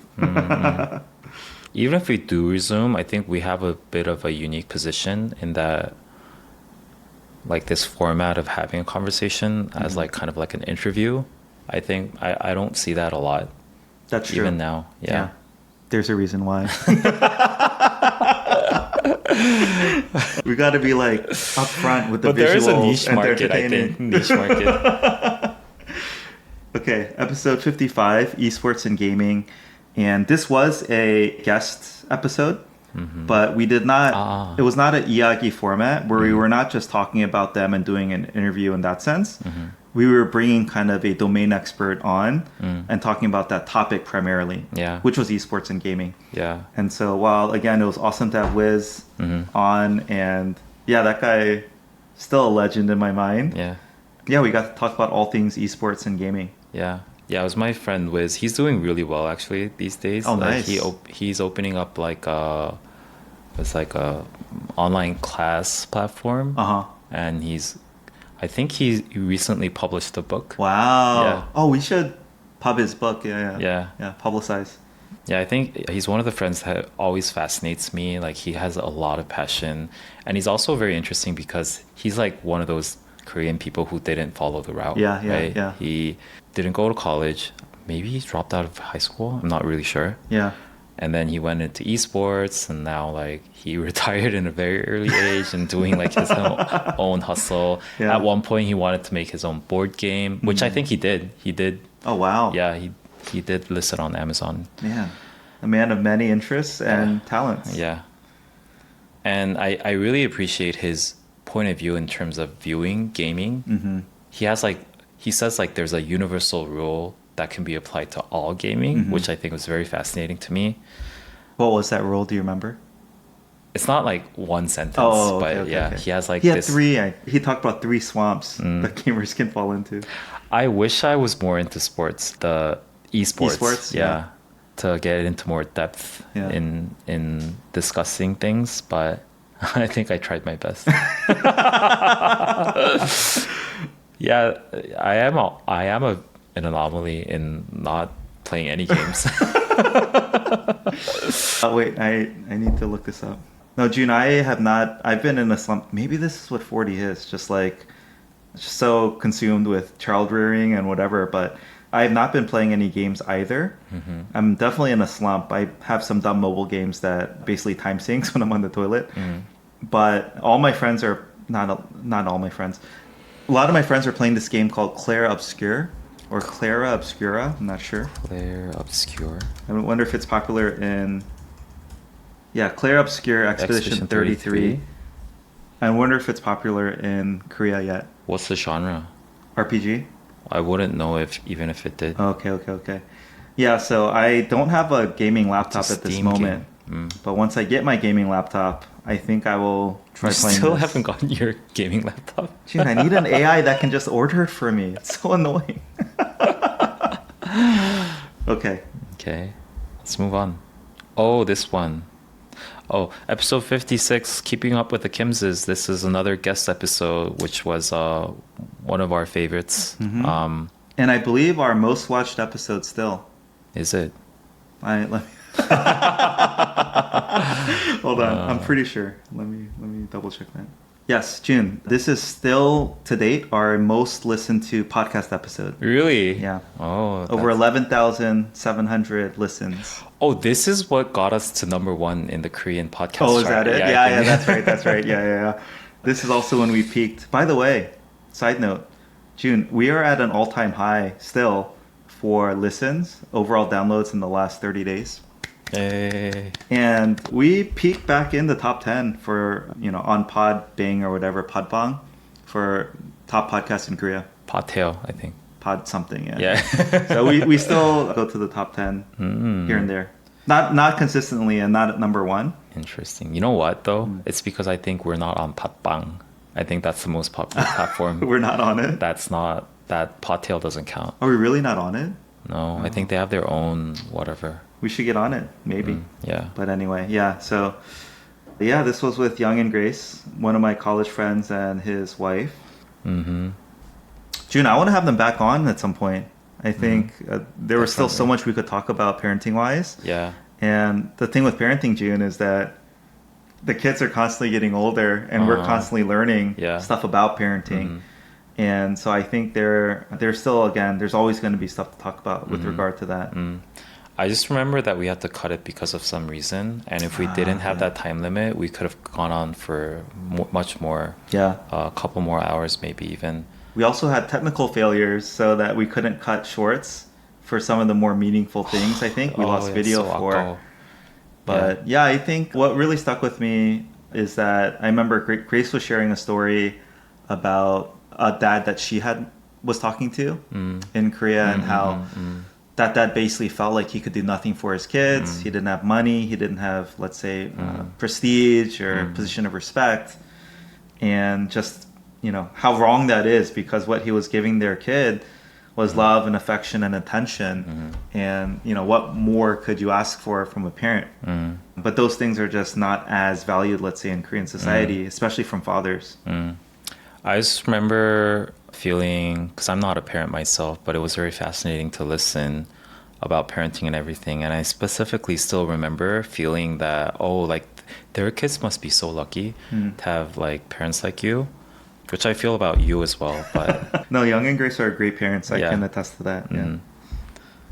I will say, I know Grace has a podcast, Motherhood in the Motherland, which she took a long break from, but I hope will continue updating. So, but she has some small library, I think, of maybe 10 or so episodes. If anyone hasn't listened to, I think would be great to listen to. Episode 57, U.S. trip recap reflections. So, man, I can't believe it's been a year. This feels like so long ago. you haven't gone back ever since, right? This No, yeah. So, my family had taken a month, all of July last year, 2024. We traveled to the US, and the goal was to figure out where we're going to move to summer 2025, which is in 1 or 2 months. But basically, we couldn't decide. And also, due to other reasons, we decided to stay in Korea 1 more year at least. But yeah, that trip, man, it was just such an awesome trip, still in hindsight. And the only reason we're not going back this summer is that, again, this summer, 2025, might be our last summer in Korea. And so we wanted to spend as much time in Korea. We're hosting family, also traveling around Asia, hopefully. So, I mean, this is, okay, just to reflect very briefly again, this was, pre-2024 elections. When I went back, it was just like, oh my God, I love America.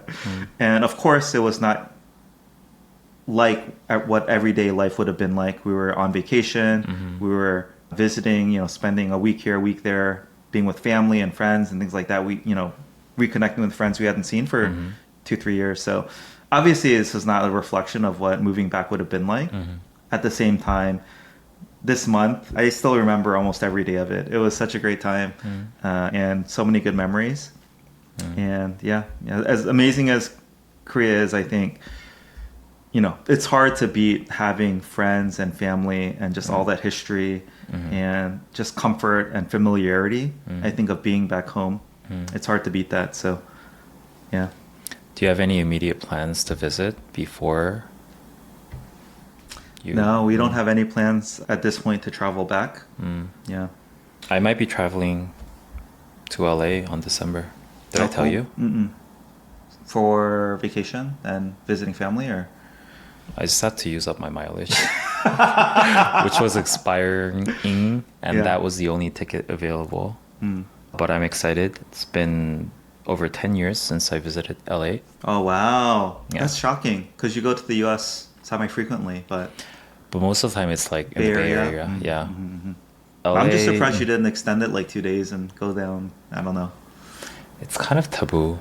Really? To extend the work trip? At least in my company right now. So different. Yeah. It's the opposite. Yeah. It's like it's in my such a previous waste. work, Yeah. before when we worked together, Yeah. it was pretty okay. Okay. I don't know. Yeah. Yeah. Interesting. Okay. Episode 58. Oh, it's another news episode on Korean news headlines. We talked about Jeong, which there was a huge controversy around this mukbang YouTube creator. She got, wait, what was it about? Oh, like she had like Cyberbullying and not necessarily cyberbullying. I think she had like a thing with her like ex-boyfriend. Oh, yeah, and there was yeah. a scandal around that. I think she made a comeback and she's doing pretty well right now, which I'm Okay. happy for her. Oh, same-sex couple rights. oh yeah, I think I read. Anyway, yeah. Yeah, Supreme Court ruling recognizing same-sex couple rights for LGBTQ plus in Korea, which is timely. It's Pride Month. Pride Month. Yeah. Again, we always wanted to have someone who's more qualified in talking about this topic, and we still are thinking about it, probably in some near future. Yeah. Mm-hmm. One thing I remember from this episode is learning about wreckers. Oh, rekka. Yeah, because apparently that is a term that's used in the South or somewhere for tow trucks. So I was like, what Korean Konglish thing is this? But apparently it is. There's some American Yeah. term that is similar. I just had never heard of it. Yeah. I think again it's heavily used in the South. So. Mm. Episode 59, we did the eczema, which is what's the Korean movie title? Pamyo. Pamyo movie review, and use this as a chance to explore shamanism overall. Yeah, this was a very, I keep seeing this on flights now whenever I fly, so I don't need to watch it because I already watched it. Yeah, like the overall topic of shamanism in Korea. We talked about that. Some anti-Japanese sentiment. Oh yeah, that one. I don't know if this might be offensive. Yeah. Feels like a good flight movie to me, Jun. Like this is a movie is. that I would gladly watch on a flight. Yeah. And that's the perfect time to watch a movie like this. So if you haven't seen it, Pamyo or Eczema, watch on your next flight and then listen to our episode. Yeah. The first part was good. Because it's made up in two It parts. had kind of three. Wasn't it? Three? Oh, is it three? I think there were three movements in it almost. Anyways, I like the Yeah. first one. With two endings. Yeah. Yeah. Episode 60 was on Olympics because that was the time when the 2024 Paris Olympics was going on. The air pistol meme girl. She had like a contract with Louis Vuitton or something. She has some staying power. Yeah. I remember June because we recorded this episode. We were editing it. Yeah. And I think in the episode we were like, oh, she's gone. Like, there's no staying power. Yeah. But as we were editing it, there was all this news about her having Yeah. all these contracts and stuff. So we were just clearly wrong on that. But now she's gone. Is she gone now? Yeah, I think so. No, I see her somewhere. Really? I remember seeing her recently. But yeah, I mean, how fast things change. The Paris Olympics were almost a year ago. Yeah. One thing I remember from this episode was, and it comes up here and there too, just the idea that when you're a developing country, wanting to be recognized or acknowledged on the global scene, with the Olympics being like that perfect opportunity to do so, it just means like that much more. Yeah. Yeah, I think that's something I now have a lot more appreciation and, let's say, empathy for. When I see other countries also just like celebrating so much, like this one big victory, and it's like, yeah, before I would have been like, okay, that's great, like, but now it's like, I think it hits harder for me because I can put myself in that position of a country that's just like never seen or acknowledged or recognized, right? So, yeah. And I think also just it being a key, like almost like a signal that Korea is now past that in a sense, where it doesn't seem to matter so much like it did, let's say, 10, 20 years ago. What's really interesting on this regards is that how the Korean government gives out pensions, like lifelong pensions for Olympic medalists. Yeah. One of the presidential candidates of this election, one of his like policy pledges was that he's going to make a pension for anyone who makes like a significant mark on the scientific field. Oh, yeah. If they like get listed on like what's like Nature or whatever, they're gonna give out like a governmental pension. Great, yeah. Yeah. I like that. The only other thing is, I think 2028 is in LA. Oh yeah, that's right. Yeah. And I heard flag football is going to be a sport. Fly football? Flag football. What's flag football? So it's the exact same as NFL, right? Like American football, which, rugby with the rugby ball is how I think Koreans refer to it. Yeah. Except that you don't tackle and you have like flags around your waist. And if you pull a flag, that's the equivalent of tackling. Oh, sounds fun. Yeah, so it is fun. It's really fun. It's not as How dangerous. many countries play that? That's what I'm thinking. I'm like, how is this going to be an Olympic sport? Oh, maybe I should try out for the Korean team. Just kidding. Oh, have you played? Everyone grows up playing. Yeah, oh, really? I've never heard of it. It's like the equivalent of, let's say, like t-ball versus baseball. You grow up playing, like, you play flag football instead of tackle. Yeah. Anyway, when's yeah. that? Is that next year? No, 2028. Oh, 2028. 3 years away. Okay. Anyways, you know, in the closing ceremonies, they always like do like preview the next country or city that's hosting it. Yeah. And it had like, they were probably on like Santa Monica Beach or something. And then Billie Eilish was singing. Do you remember that? No, I don't. Oh, it gave me so like LA vibes. LA vibes. It's so cool. You're just excited about your trip this It was winter. such a sharp contrast to Paris because it's like so historic European, and then there's like LA beach. Which it makes me a bit, now that it reminds me of that, makes me more excited about my LA trip. All right, episode 61, Lucky Vicky. It's one of my favorite episodes. Yeah, this was, I think, one of my favorites as well. Yeah. And I do think it was our first trends episode. I think so. Because we had talked about trends in general, and we had touched on specific trends, but this was the first kind of episode that was categorically intended to be for covering the latest trends across language, fashion, food, or whatever else it might be. So, yeah, this was a fun episode. And you know what? I think a lot of these are still, they have staying power. Like, I still hear people saying Lucky Vicky. Yeah. Dubai chocolate is everywhere. Yeah, it's still everywhere. Yeah. And you know that On Cloud shoe? It's going crazy right now. Is it going even crazier? Everyone's wearing On Cloud. Is it taking over Hoka? I think so. Oh, yeah. I see Hokas and Ons everywhere. Yeah. Okay. Episode 62, Density of Water. This was another daily life episode. I remember you being so surprised about the density of water and like the metric system.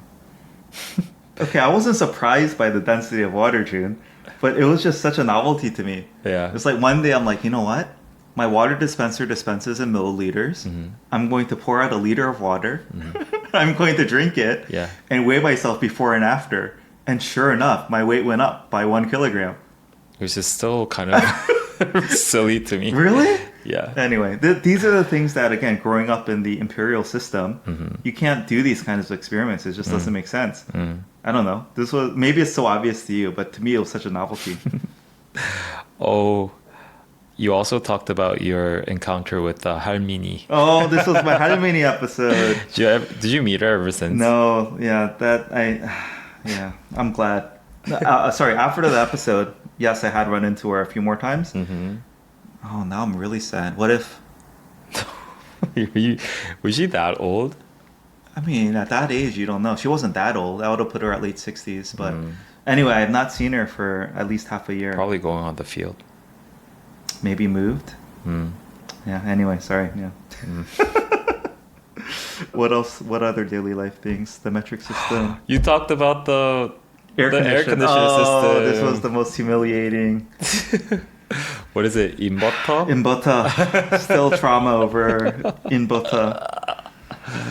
Anyway, this caused me to research a lot more about air conditioning than I ever had known in my life. But again, here's the thing. American air conditioning system has evolved to accommodate American needs and American homes. Yeah. And Korean air conditioning systems have evolved to accommodate Korean needs and electricity costs and apartment sizes. And you know what? It all makes sense. And you know what? I still believe that your air conditioner is not an Inbota one. So how would you know, right? Yeah. Wait, is it not though? I don't think I would so. assume most I think modern it's ones like are the- inverters. Is this an inverter, right? I don't think so. Oh, then it's not. Not sure. Yeah, Okay. but yeah, I think it's a recent technology, I see. relatively recent. Okay. Yeah. We're getting there, June. Almost done with this episode. Yay. Episode 63, Kim Family Matters. So this is when actually we first revealed our last names. We're both Kimchi. Mm-hmm.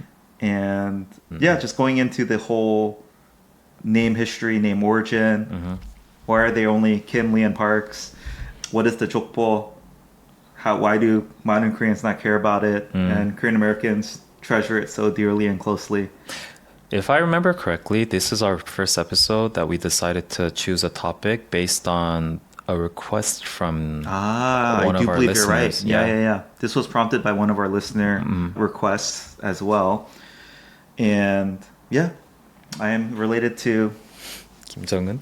our leaders in the north. Yeah.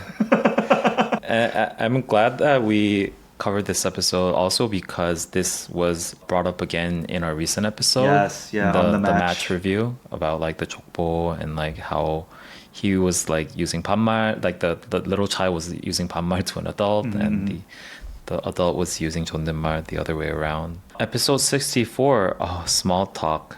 Oh, this was our first sponsored episode with The connecting app. They never used it. Oh, it's okay. We got paid. Yeah. And we used their app, I think, in a fun way. It was our first attempt trying to at least, what was significant for us is that we tried to at least talk to our listeners or someone else other than us too remotely that are strangers. And it worked well. I think we're very open to trying this format again, or at least having voice-only guests. I think that worked well, just holding the phone up to a mic. So there was this one interesting moment where one of the people that we got connected with was like, like changing in the car. Oh. That person was so confused. Living in the car, basically. Yeah.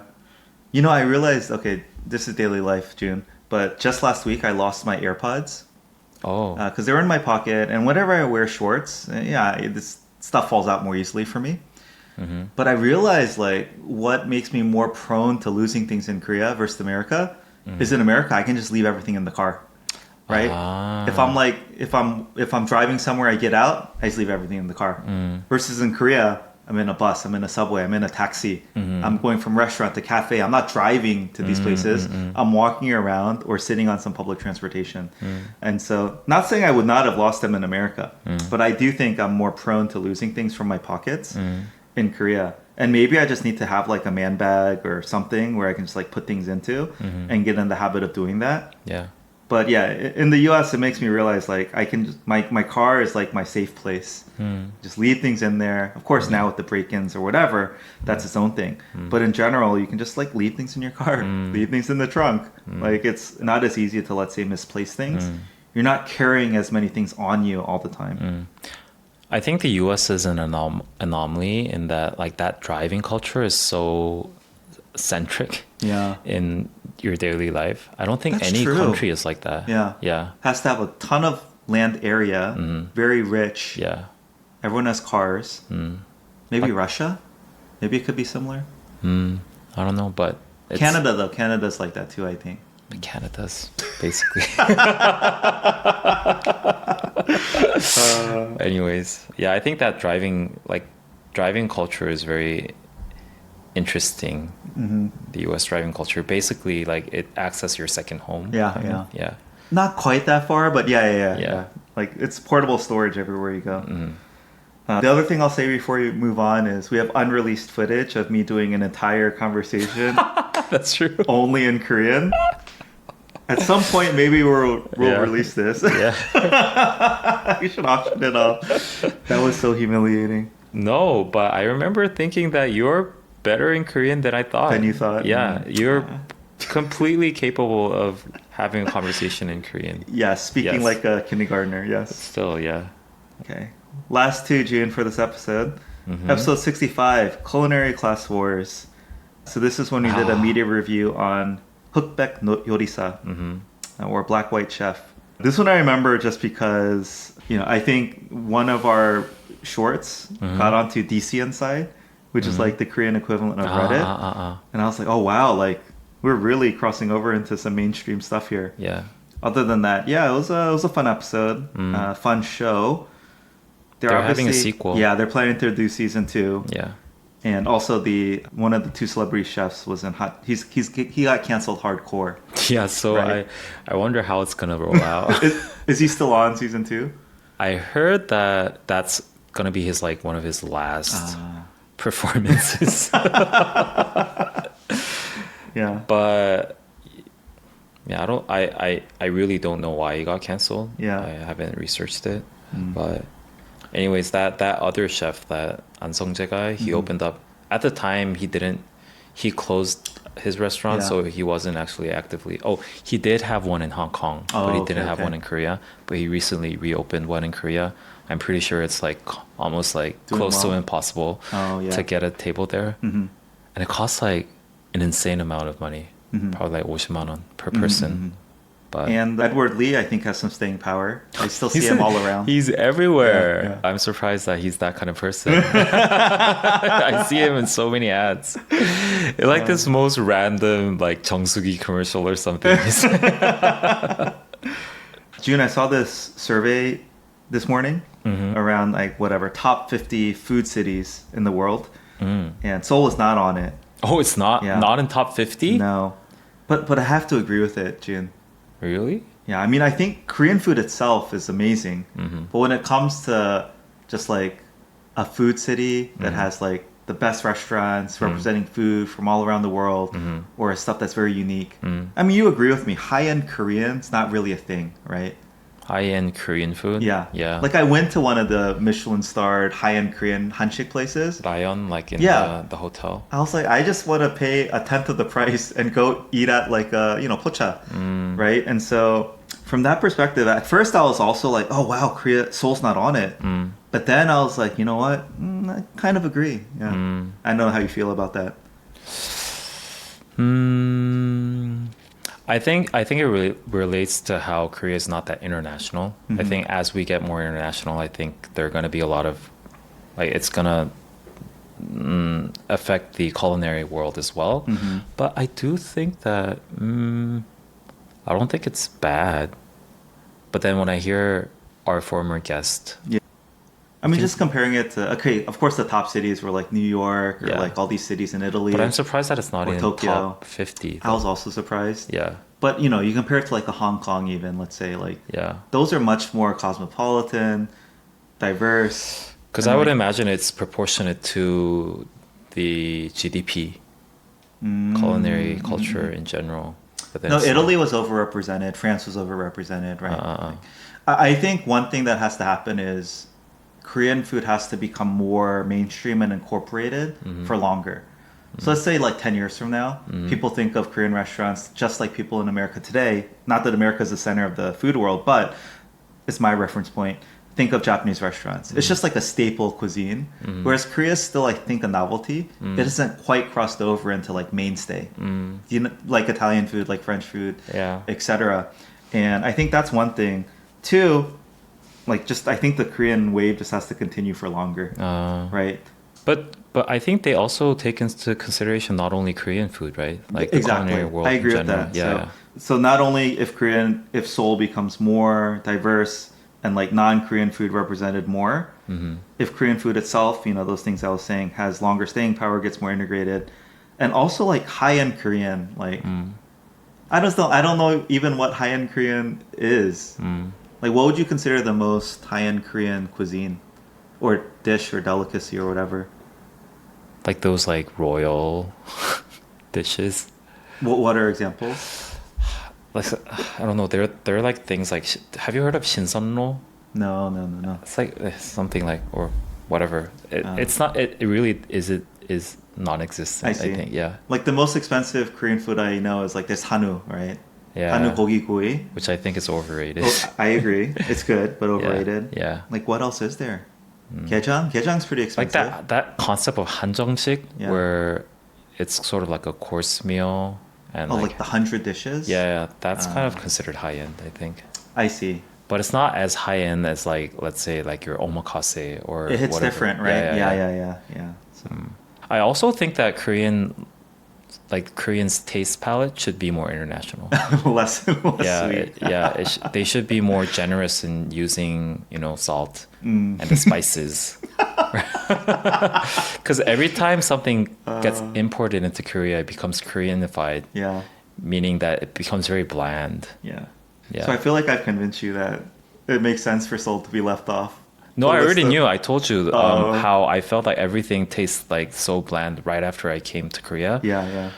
I think, we have to be more international in our palettes to make it into the international ranking. If we want to, that is. If we want to. Yeah. Yeah, again, I'm happy with not having all these like high-end dining options or whatever. Yeah. Yeah. That is interesting, right? I never thought of that. Like some of the most expensive places in Korea, besides like Hanu, right? It's like the buffets, right? Yeah, No, it's that's like true. very expensive premium buffets. Yeah. And I think that fits the Korean mindset of like lots of options, right? Not necessarily like one main thing that's super expensive or like very fancy cooking technique and Yeah. takes days to like cure whatever. Yeah. It's like a lot of good options. I think we're getting there though. Yeah, the culinary, like the dining culture is becoming more richer. Okay. All right, last episode Yes, for today. episode 66. It's another news episode. I think we talked about the pilot program. I don't know how this went for bringing Filipino nannies. Oh, I think it got extended, June. Oh, it did? Yeah, but it's not. Yeah, I don't think it was seen as an overwhelming success. But I think it was seen as successful enough to let's keep seeing if we want to invest more. Yeah. And then the ongoing doctor. Wait, we're not going to use that word because people were so upset about using the word strike. They were like sajik. Yeah. They That's resigned. The doctor resignation. It's still going on, right? I think so. It's not resolved. It hasn't. Crazy. Yeah. I mean, we can rant on that. Yeah. I mean, if these med students are resigning, and then if In they're hopes of coming back Yeah. later, I mean, that's just that's a strike. So that shouldn't have a strike. Anyway, Yeah. June, my reflections on this middle third of our 100 episodes is this felt to me like our sweet spot. Yeah. Like we did a ton of guests, got more perspectives on, tackled a ton of really meaty, meaningful, topics, and had really deep discussions, and I think really meaningful takeaways. Yeah. The first third to me felt like a bit of kind of fun, lighthearted, surface level observations. But then the topics were very big. In the first, of Yeah. course, like one on education, Yeah. one on beauty. It's Yeah. like huge meaty topics, but Yeah. more of a light, superficial perspective. Yeah. And then this is where we covered like the more challenging, I'd say, I see. topics and got actually deeper into them. I agree. And also brought in a ton of guests. So this was kind of looking back like the golden era. We also like were growing, and it was just a really, really great time for our podcast. So I always think right now is our golden era. I've already said we are at an all-time high, June. So we definitely are still in that golden era. But I think this is where it grew in that sense and started. So it was, I don't know how good this was to listen to, but it was really fun for me at least to go back and reflect on all. Yeah. And then, I think we had, after one of our quarterly meetings, decided on like these different formats and having guests and doing the media reviews and the news reviews and the trends reviews. And so, really just felt like we hit our stride. So, yeah. Cool. Okay, let's close out. As always, if you'd like to support this podcast, consider sharing us with a friend or colleague, someone you think might enjoy our content. Actually, especially a lot of people who are thinking about either traveling or moving here, they have told us they found our podcast to be incredibly valuable and helpful in that. So if you know anyone thinking about traveling or moving to Korea also, consider sharing us with them. Beyond that, if you want to support us financially, you can support us on Patreon. For the minimum tier of $1 a month, you too can get access to our Discord where you can connect with other listeners, suggest future episode topics, and give us feedback. Since last recording, we have several new Patreons. So we're gonna start with Simone. Thank you, Simone. And we have fan from Chicago. Thank you, fan from Chicago. Thank you. And we have Jay Park. Thank you, Jay Park. Thank you, Jay Park. Yeah, I think that's it. That's it for this week. All See you right. next week. Bye. Bye.